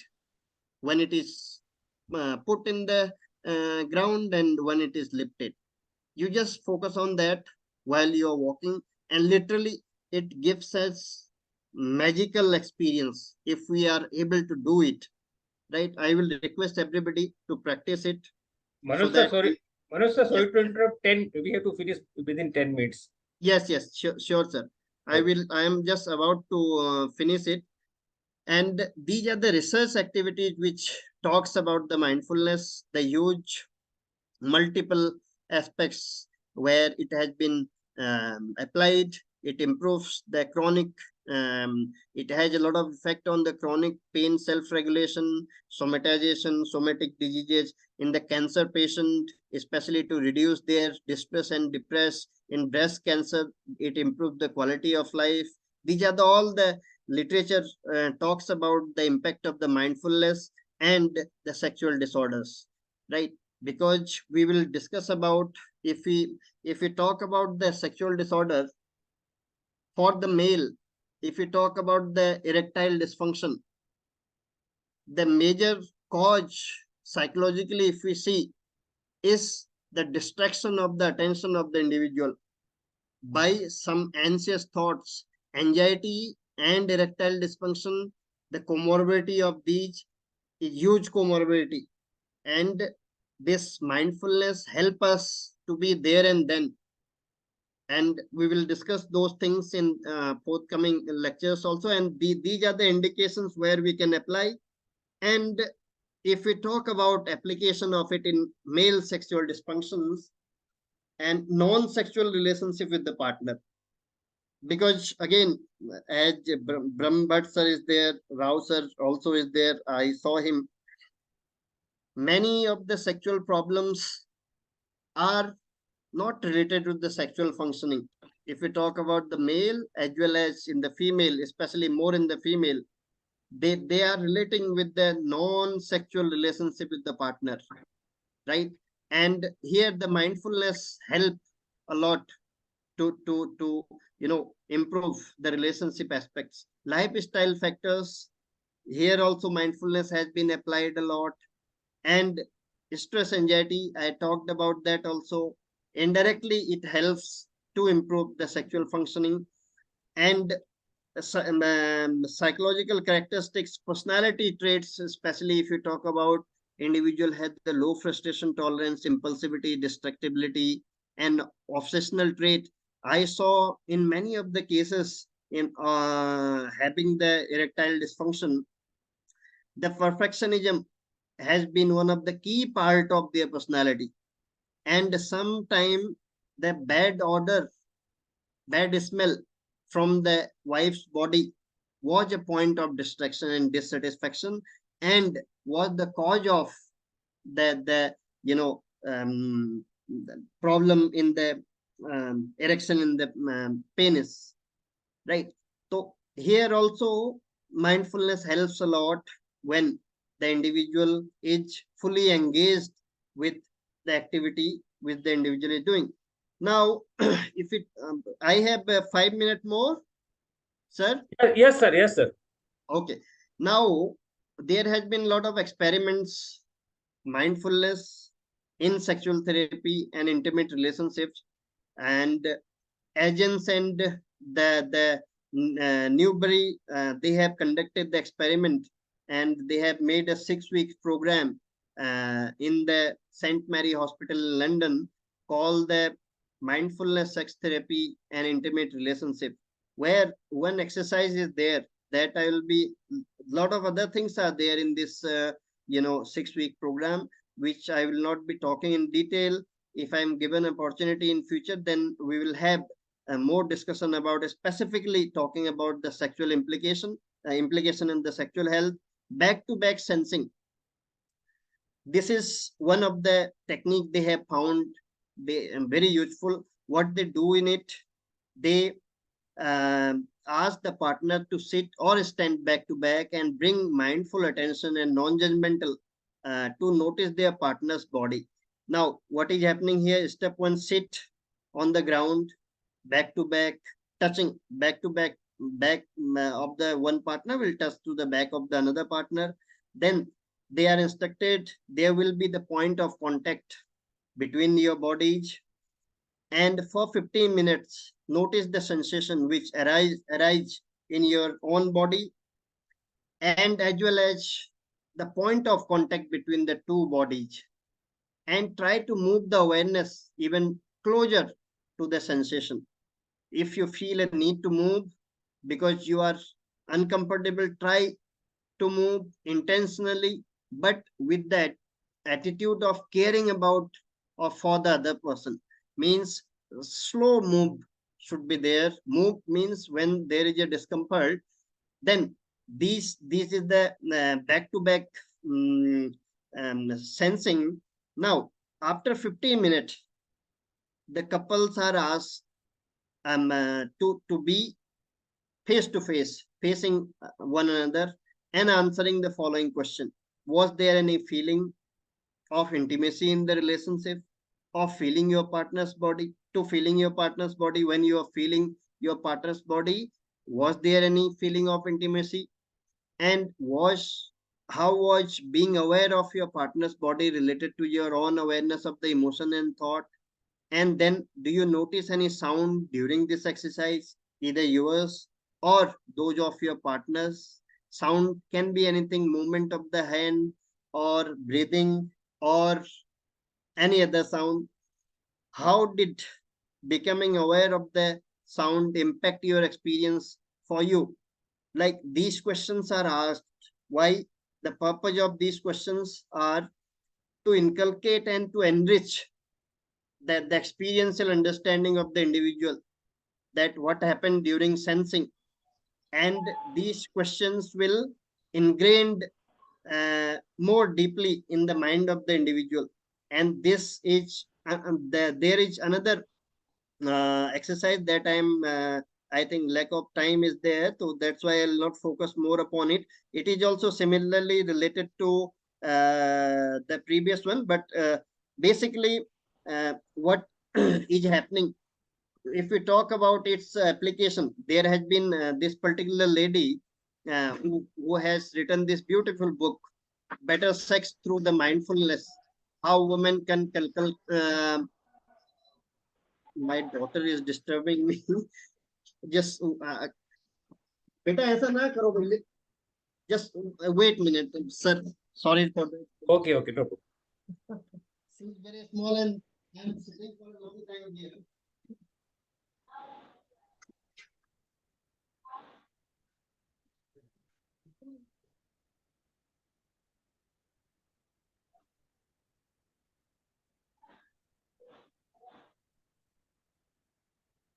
She's asking me to come.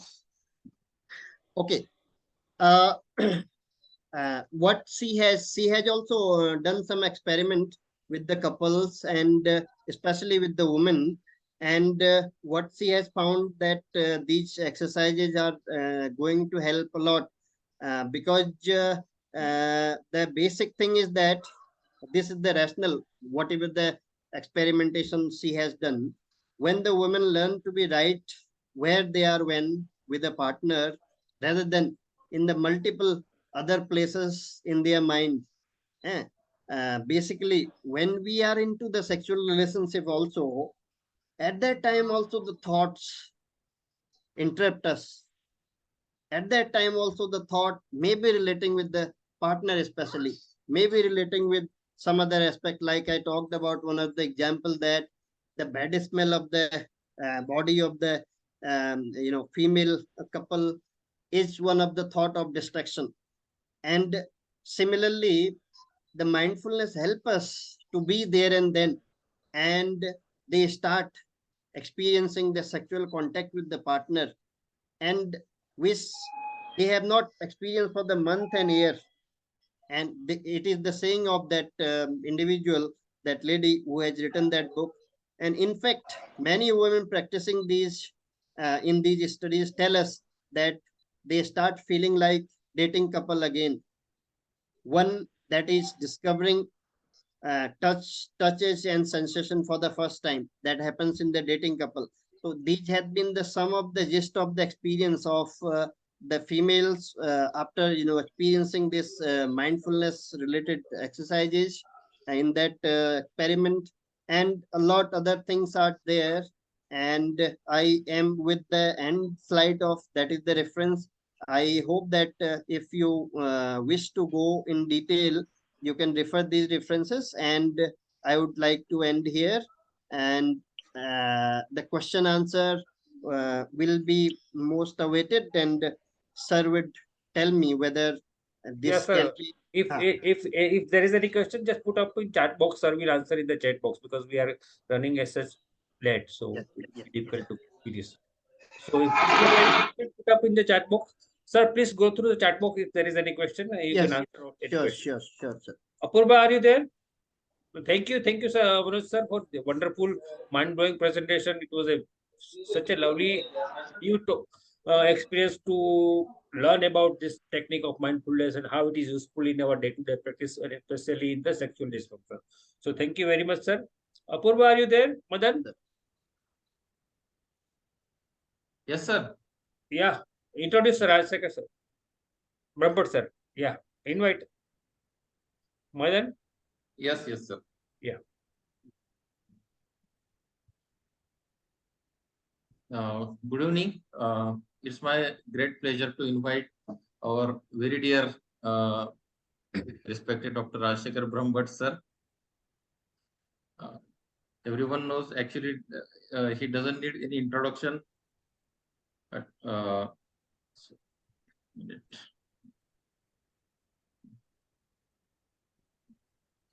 sir is the emeritus in CSE PATS in 2019. He is director of Kama Institute of Sexual Studies, and he is the senior most sexologist in state and in India, and he is the consultant at Nanavati Super Specialty Hospital. Over to you, sir. Actually, we would love to hear you, and we are eager to hear you, sir. Welcome, Brahmbhatt sir. Yes. Thank you, sir. Welcome.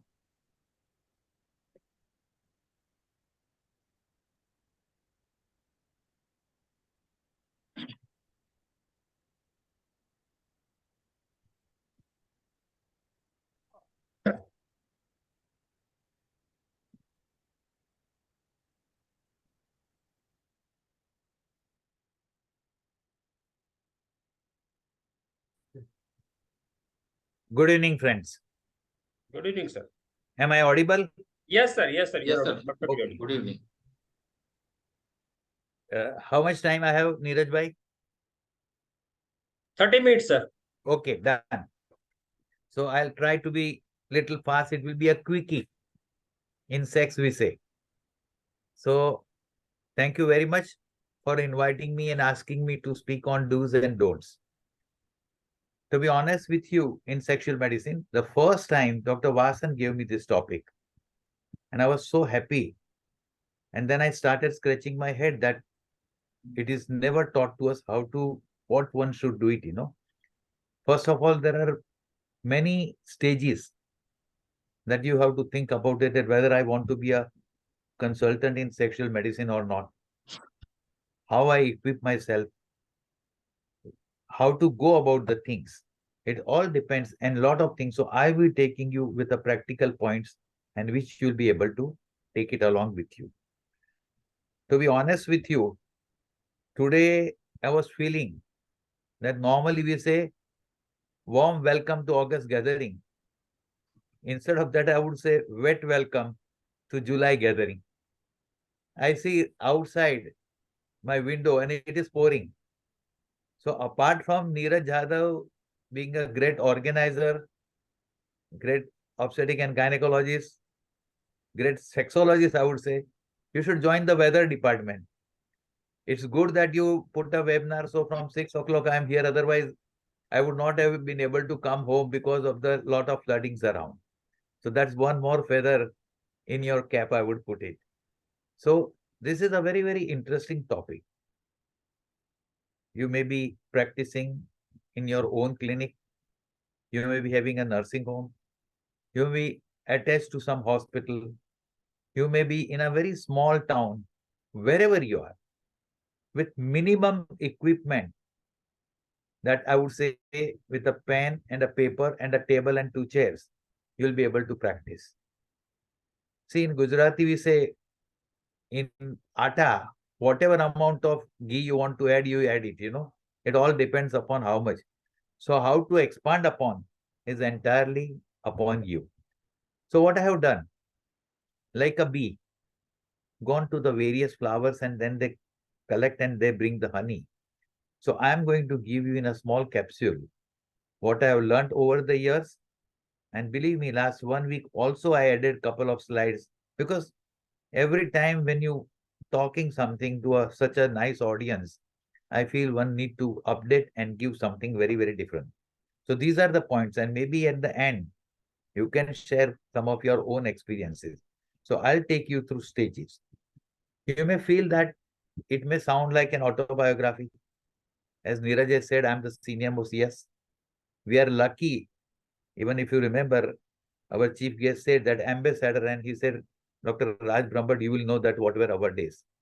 So our generation has seen ambassador to the latest electronic car and everything.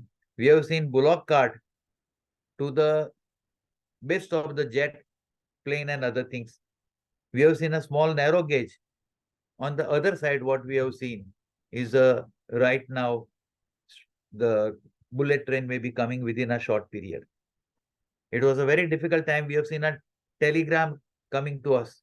And now with this small mobile, you can do anything on the earth and anywhere. So I'll be giving you. So what I was trying to tell you, that it may sound somewhere that it's like in my autobiography. No, it's exactly what happened, how I went through. Those all secrets I'm going to give you. So 42 years back, two roads diverged in the wood, and I took the one which was less traveled by. And that is had made a difference. So what all the people who are attending today, you are already established as a gynecologist and obstetric in your own area. Either your heart feels that I should do something different. And that's why I would say one Dr. Parag Patil, who was a link between gynecologists and us, and three more people. One is Dr. Madan Kamble, second is Apurva Datta, and third, our Neeraj. They are doing wonderful job, and I call them Brahma, Vishnu, and Mahesh of the obstetric and gynecologist. Now, the first question comes, should I do, or just it is a course which is there on a psychosexual problem, so I attend it just for the sake of it? No, it's a very, very difficult decision. But I can tell you, if you take this decision, whatever help you need, I'll be there to help you out, and you will be one up in your complete area. And under one roof, you will be able to help out suffering population, which has been going to the quacks in the past. Now, I started this clinic, and if you see, the name of my clinic was Kama Institute of Sexual Studies, like WHO. And as you know, that WHO has also accepted sexual health as a major health from the 1975 onwards. Now, if you see the first word, it becomes a kiss, like WHO. And the other side, you see on the top, there is a logo. So you must show your identity, your letterhead becomes or your card, visiting card becomes your ambassador and tells you that you are a different person. Now, Allama Iqbal said, कि खुद ही को कर बुलंद इतना कि हर तदबीर से पहले खुदा बंदे से ये पूछे बता बंदे तेरी रजा क्या है. So first of all, you will have to equip yourself well. A brain which has been given to us, equip with it. And I'll tell you how to go and equip and how to make yourself much and much better. And then you'll be a most successful practitioner around you. You should have a depth of knowledge. It's a multidisciplinary thing, as it has been rightly said that we need a psychiatrist, we need a gynecologist, we need a skin specialist, we need an andrologist, urologist, and whatnot. So it's an area. So you should have first is a depth of knowledge. And what do I mean by the breadth of the knowledge? This area deals with your ability to converse with the others in the field of outside the area of expertise. So how I do? Develop by interacting with others and listening to them. Whenever a client comes, we don't say they are patient, we say client. I talk to them, what is your profession, from where you come, what is your religion, and that tells me number of things. For example, suppose if somebody, I'm not trying to say about some community, but suppose they are coming from a Marwadi community, the dowry becomes sometimes a major issue. If they are coming from another religion, the religion's sanctions becomes a very important issue. So you should have a depth of the knowledge. And once you know the depth of the knowledge, then you talk in their language, talk in their your food, and things will be much better. Now, 1987, I went to San Francisco to the Institute of Advanced Studies in Human Sexuality. I equipped myself. A pioneer person in our country, Dr. Vatsa, he paved the way for sex education and sexual well-being in India. Now, first I want to tell you three words. One is education, one is a counseling, and one is a therapist. So you have to, any case comes to you, you have to think in this three lines. And the other is bio, psycho, and sexual aspect. Unless and until social aspect, unless you think in these areas, you will not be able to successful. And being in a Bombay, he like my father figure, he gave me everything what he did, and it had come to me. Now, this was a program now, how to go for the different courses. So Dr. S.S. Vasan, who started this course, and it is easily available and you can go module by module. He, if you see Dr. Rupin Saha over there, myself from Bombay, Dr. T.S.S. Rao, he's from Mysore, and there are two more doctors. One is from Singapore and one is from Bangladesh. It's a complete package and you can learn many things with this course and it's easily available online. The second is JSS Medical College. And I have been lucky. I called Dr. T.S.S. Rao, my Manas Putra, my mind child, and we have been working. And believe 25 years we started this JSS Medical College, a course on sex education and the sexual medicine. And today, there are certain good things happened about the COVID. So one of the things which happened in the COVID was that during that period, they had to do online. So previously people used to go and stay there 1 or 2 years. Now it is not there. You can do online and go there for a short period and you are shown the practical things and you will be able to practice wherever. So your practice continues over there. Now I attended a lot of workshops, transactional analysis, marital therapies by Dr. Ashok Sahni, medical writing, then by Robert Colodny, the evaluation and treatment of impotence. At that time, erectile dysfunction word was not there. Inhibited sexual desire by Helen Kaplan, who was a pioneer. And again by John Bancroft and many more last 4 decades. So you go on attending. Every time you meet the people and you learn one thing. And then I conducted a workshop, not only in India, Bangladesh, also Nepal and Sri Lanka. So really you learn in a, suppose you are learning the laparoscopy, however theory you learn, but unless and until your expert is there, he teach you. So right from how to take a history, how to examine, how to take care of the erectile dysfunction, premature desire phase, all those things will come up. So many, and the best one was Pune BJ Medical College, just on 29 February and 1st March, just before the lockdown. And there 18 hours workshop was conducted and 8 medical college and they were benefited. Then you start presenting paper, and when you have to present the paper, you have to learn something. And the first sexual conference was 1980 with Dr. Prakash Kothari. And there I was awarded 2 trophies. And there I said the breadth of knowledge. Sex is not only a medicine. It is religion, way of life, your culture, the country where you are, and the legal problem. So I did an exhibition, erotica, depicting art and science of sex in ancient India, right from the Vedic period till the Britishers left. And that's what says that the breadth of the knowledge. Now, attended the workshop, the conference in New York, and it is must that you must attend one conference at least outside India.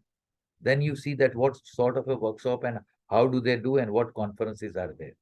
Now, the conference and workshop recently, this IAS MP was in Bombay, and second CACPI workshop, which is going to be in the October month in Ahmedabad. I would request those of you are interested, those 3 days, please book down right now, and you will be very much benefited if you are inclined to do in sexual medicine. The other, as you said, 2 days, and I once again congratulate Neeraj and your team for doing every time something out of boxing, and that is going to help us anything. Madam Vadia, who started FPI, one of the major person, and along with Dr. Vatsa, and then Dr. Vatsa passed over to me, and this is a SECRT. So most of your, cities where you are there, find it out if there is a FPI, please join them. Last week, there was a meeting with Dr. R.P. Sunawala, everybody knows. Second, Dr. Usha Krishnan was there. And third, Dr. Nozar Sheriyar and Purandare and Dr. Bipin Pandit. So you can imagine that once you attend this, you will get lot many chances to not only interact in the India, but abroad. And Dr. R.P. Sunawala at the age of, around 90, he was there and sitting all the time. So I would request you to join such things. CSCPI, as I said that this next conference is going to come in October 6, 7, 8 October at Ahmedabad. And this is the one organization where I had been a founder member and 40 years we have been working. Now become a member of CSCPI, SASAM, IMA, IAS, MPMM, or Consultant Medical Association or your local association. That will give you a backing. You are not alone. In case of crisis, they are there to help you. Then how to make yourself popular? I was lucky. Yesterday I was going through 25 years back, for 11 years I was a sex advisor to the Debonair. And then write to various magazines. It may be in various languages, English, and also newspaper. But here one don't is over here that when you are writing in this, do not criticize any politician, do not criticize any religion, keep yourself out. And also follow that one of my psychiatrist friend came into the problem. He said one can have a oral sex and it is good. And then somebody file a case against him. So I would say you have to be very careful when you are talking. It is a double way boomerang it can. Then talk shows and TVs. And also, this is I'm a dinosaur. Many of young people who are very good with the social media platform and you can do wonders. There are various things which are available, which are practically free of charge and you can reach any corner. And people have started doing online, video conferencing and other thing which is helping them out in a big way. Then there are various consultation online. So at Nanavati Super Speciality Hospital, there's a Practo. So on every Wednesday in the morning, they comes up, sir, this many clients are going to come to you. These are the timings which they have given. Now, next 23rd of August, I am going to Trichy to give a talk. Already I have put, and they have already put down that on this days it is not available. So it's just like your ex, and somebody from the Nagpur told me that he had joined Just Dial and he started getting cases all over the India. So I would say this thing which you can utilize without spending much of money, you will be able to get a lot many cases. Rotary, Lions, JCs, then school, colleges, and even the religious and also caste, meetings are there. Go and talk to them. And that is the best way to present yourself. There are many textbooks which are available. I would recommend one in India which is available, Dr. Prakash Kothari, Dr. Vittal Prabhu and them, Dr. Murugan's which has recently come out. And this is one thing, Assam Sexual Medicine and Sex Power, which was by R.S. Dastur. I would very much recommend all of you. Now, I was editor in 1998 for Therapy of Common Sexual Problem Handbook. This is book where 48 people, because I realized when I started, nothing was available. So this is the best way, and including Dr. NHV, who gave a world Das syndrome. Then another Nilambar Kar, and very recently, Indian Psychiatric Society had come out. So even Gynec, Dr. Kamble brought out a small booklet at Nasik. I think same thing, whatever you have collected, correct the people from gynecological obstetric and also other people, and you can come out a book on the subject on this particular thing. Various journals, regularly you should read, and many more things. So first you equip yourself, go to PubMed, Medline and Google and search it out. Next important before you start, you should have indemnity policy and insurance. Nowadays, people are changing, the trust is breaking, people have become legal minded and they can put you to this thing. Never put such a big hoarding. Go to your own medical counsel and whatever has been advised, you try to put it. Rather than writing a sexologist, it will be better if you write consultant in sexual medicine. So you are saying that your talking is a medicine, not a bakwas things. Staff should be well equipped, and you see that you warn the staff that do not tell anybody who comes or who goes inside. And they are your first presentation as far as that, and they should be sensitized. Unless and until they are sensitized, it won't work. Decent waiting room. Keep journals which are recent, not the magazines, not that the which is lying for there for which has to be given to the pasti and kabadi wala. It is very important to take a photo identity. One side they say that you cannot ask them Aadhaar card, doesn't matter. Take a photo identity, because now I'm seeing the number of divorces are increasing. And every week somebody comes and says, Dr. Saab, give me from your records, which I'll be talking to. So photo identity of the person is a must. Keep some pamphlets, magazine, which are well-written information to them. Again, some people will come cash and some people want to use a plastic money. So depending upon your type of practice, you should keep up these things also there. Now, whenever they come first, introduce yourself.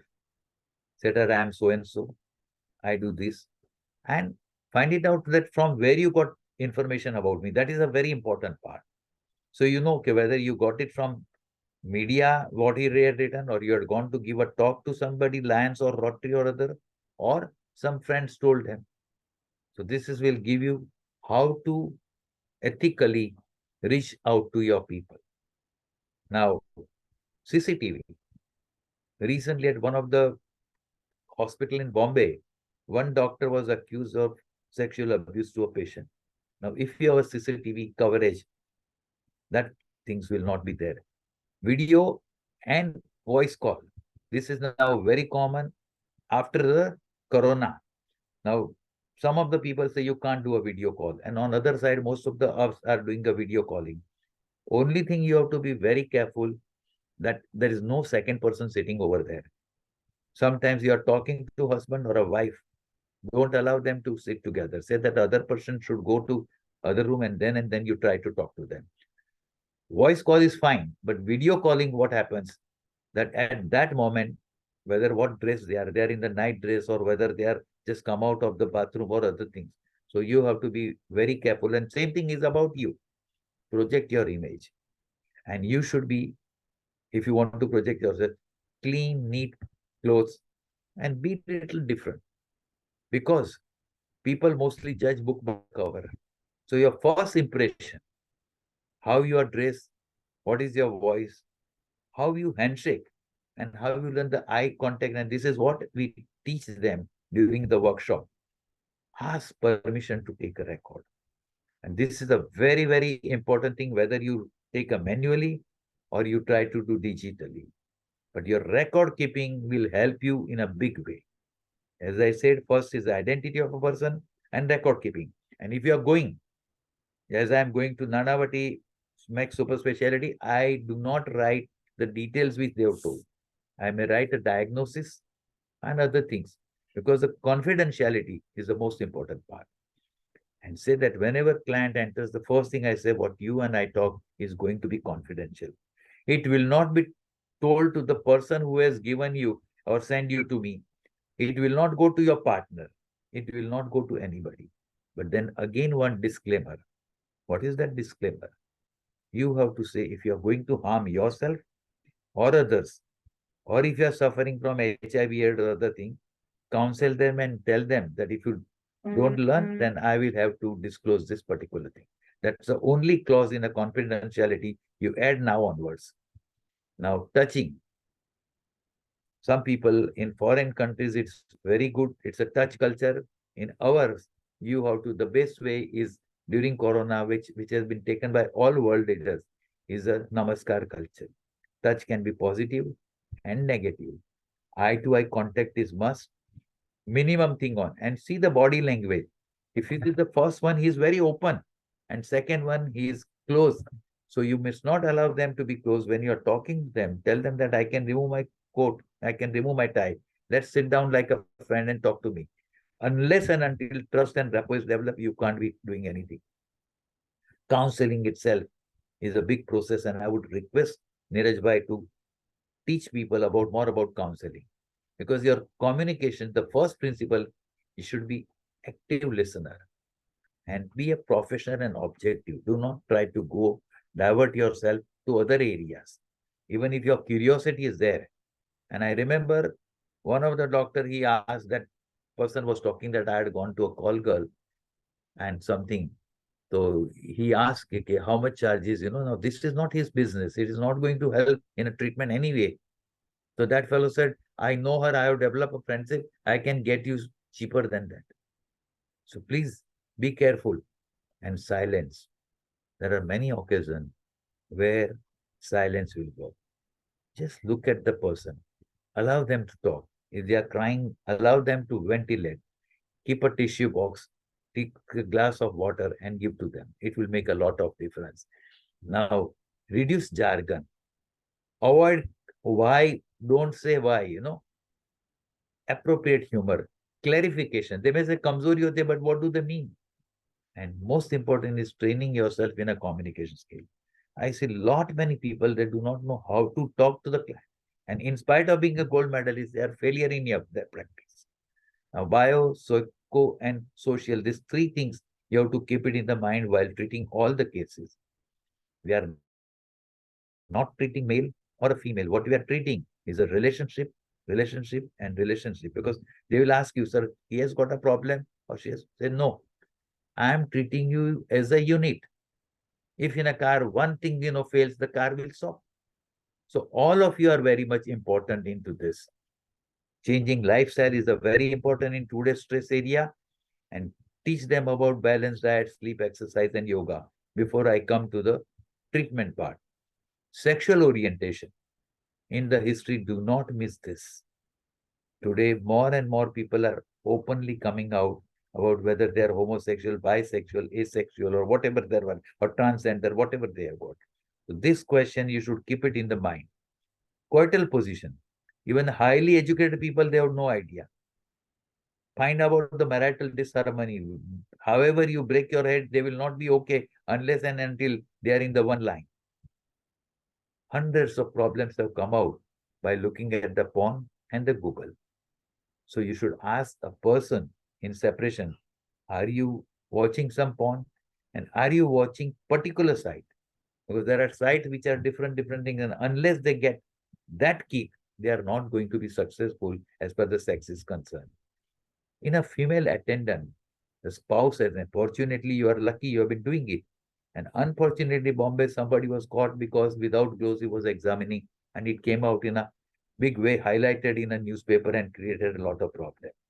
So gloves, couple of simple examination things, as I said, tissue paper, the sheets which are very clean and neat, neurological tray, that is another must, tape, ruler, height, weight, simple things, and you'll be able to practice.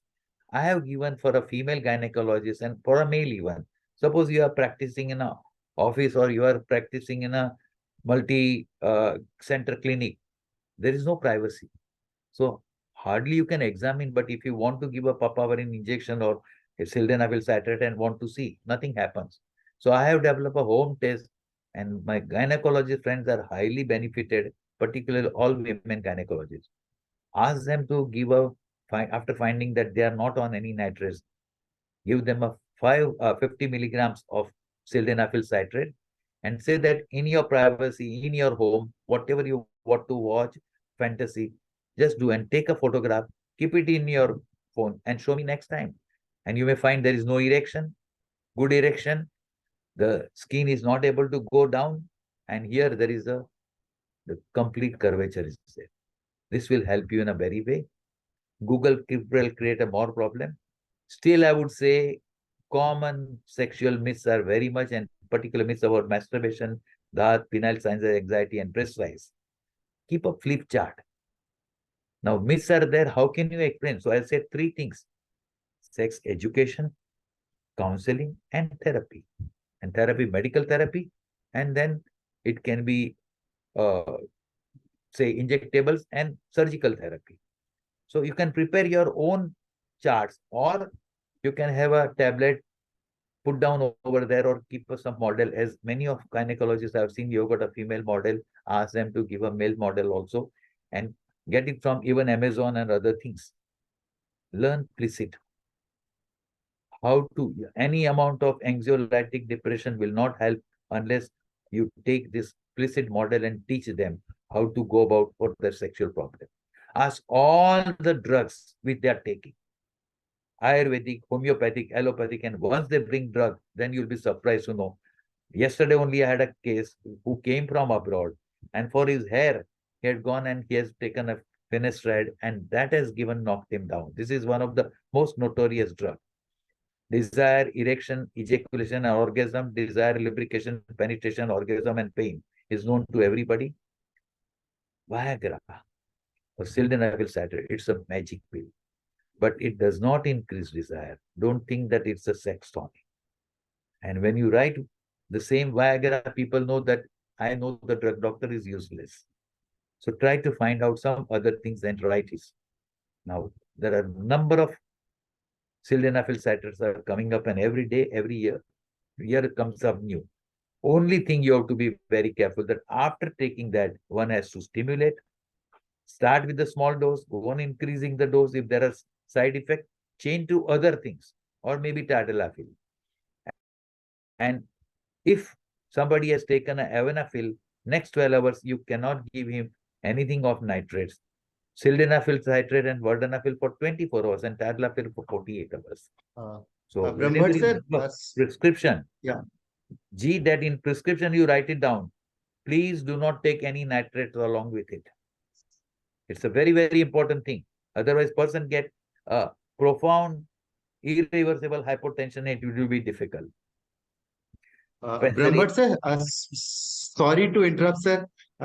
It's just we are running short of time. But that is what I'm ending. I'm half an hour bhi nahi hua beta. Then this is the second time happen. No, this is second time happening. That's why I asked you.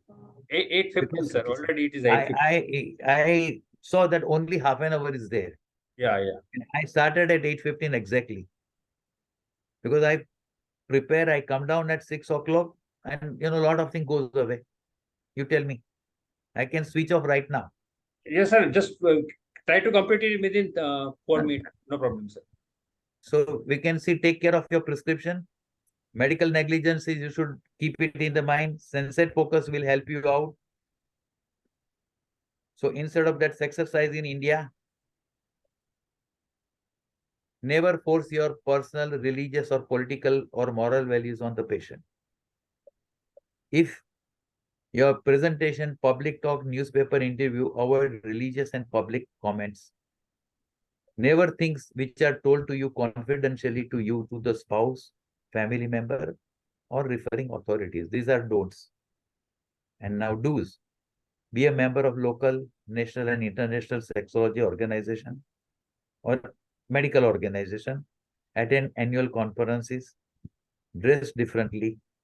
Subscribe Sexology Journal and keep update with the subject. Neat, clean, energetic look improves your ability. And that is what will help you. And the last thing, sexual medicine is a very, very slippery area. To make your name, like making a World Trade Center, it took ages. But to break it within it will be 5 minutes. So you are working on a sword. You have to be very, very careful. And lesson learned from the people during Corona, Dhirubhai Ambani, our friend Junjunwala, and Cyrus Mistry. You are not going to take anything along with you. If you are coming to this area just to get money, make money, I would say you'll be able to do by doing one MTP much more. So it is better that you are keeping in your mind that I want to make yourself better than any of my colleagues, and I want to help out my suffering population. Sorry for being little, angry, because this is last time also happened. It continued for a very long time. So this time I had prepared the slide specially and I asked you. Okay, thank you. Apurva?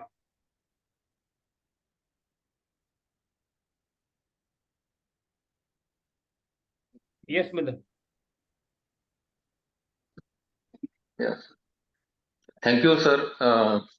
Your talk was, as usual, totally elaborative and very informative. Can you stop your sharing? In sharing, Prampat sir, just stop sharing. It was a wonderful presentation, sir. No, sir. Sir, can you stop sharing? Okay. Okay, sir. Perfect. Thank you so much, sir, for your wonderful presentation. And it was really eye-opening, and we like it so much. Everything about the do's and don'ts, and your experiences in your clinical practice since your start of practice. It was really a wonderful presentation, sir. Thank you. Apurva, what of thanks? Who is giving Apurva or Badan? Apurva, are you there? Unmute yourself. Yeah. Yes, sir. What Yes, of sir. thanks? Yes, sir. Yeah. So after really this wonderful session and really an eye opener for all of us, it's the time to say goodbye. But goodbye is always a beginning of the new session. So I would like to thanks to our Foxy office bearer, President Foxy, Dr. Rishikesh Spicer, Secretary General Dr. Madhuri Patel, Madam, Vice President in charge, Dr. Asha Bakshi, Madam, and the our chairperson, our own chairperson, Dr. Neeraj Jadhav, sir, our chief guest, Dr. Pankaj Desai, sir, all the guests of honor, Dr. Pradesi, sir, Dr. Kavita Apat, ma'am, Dr.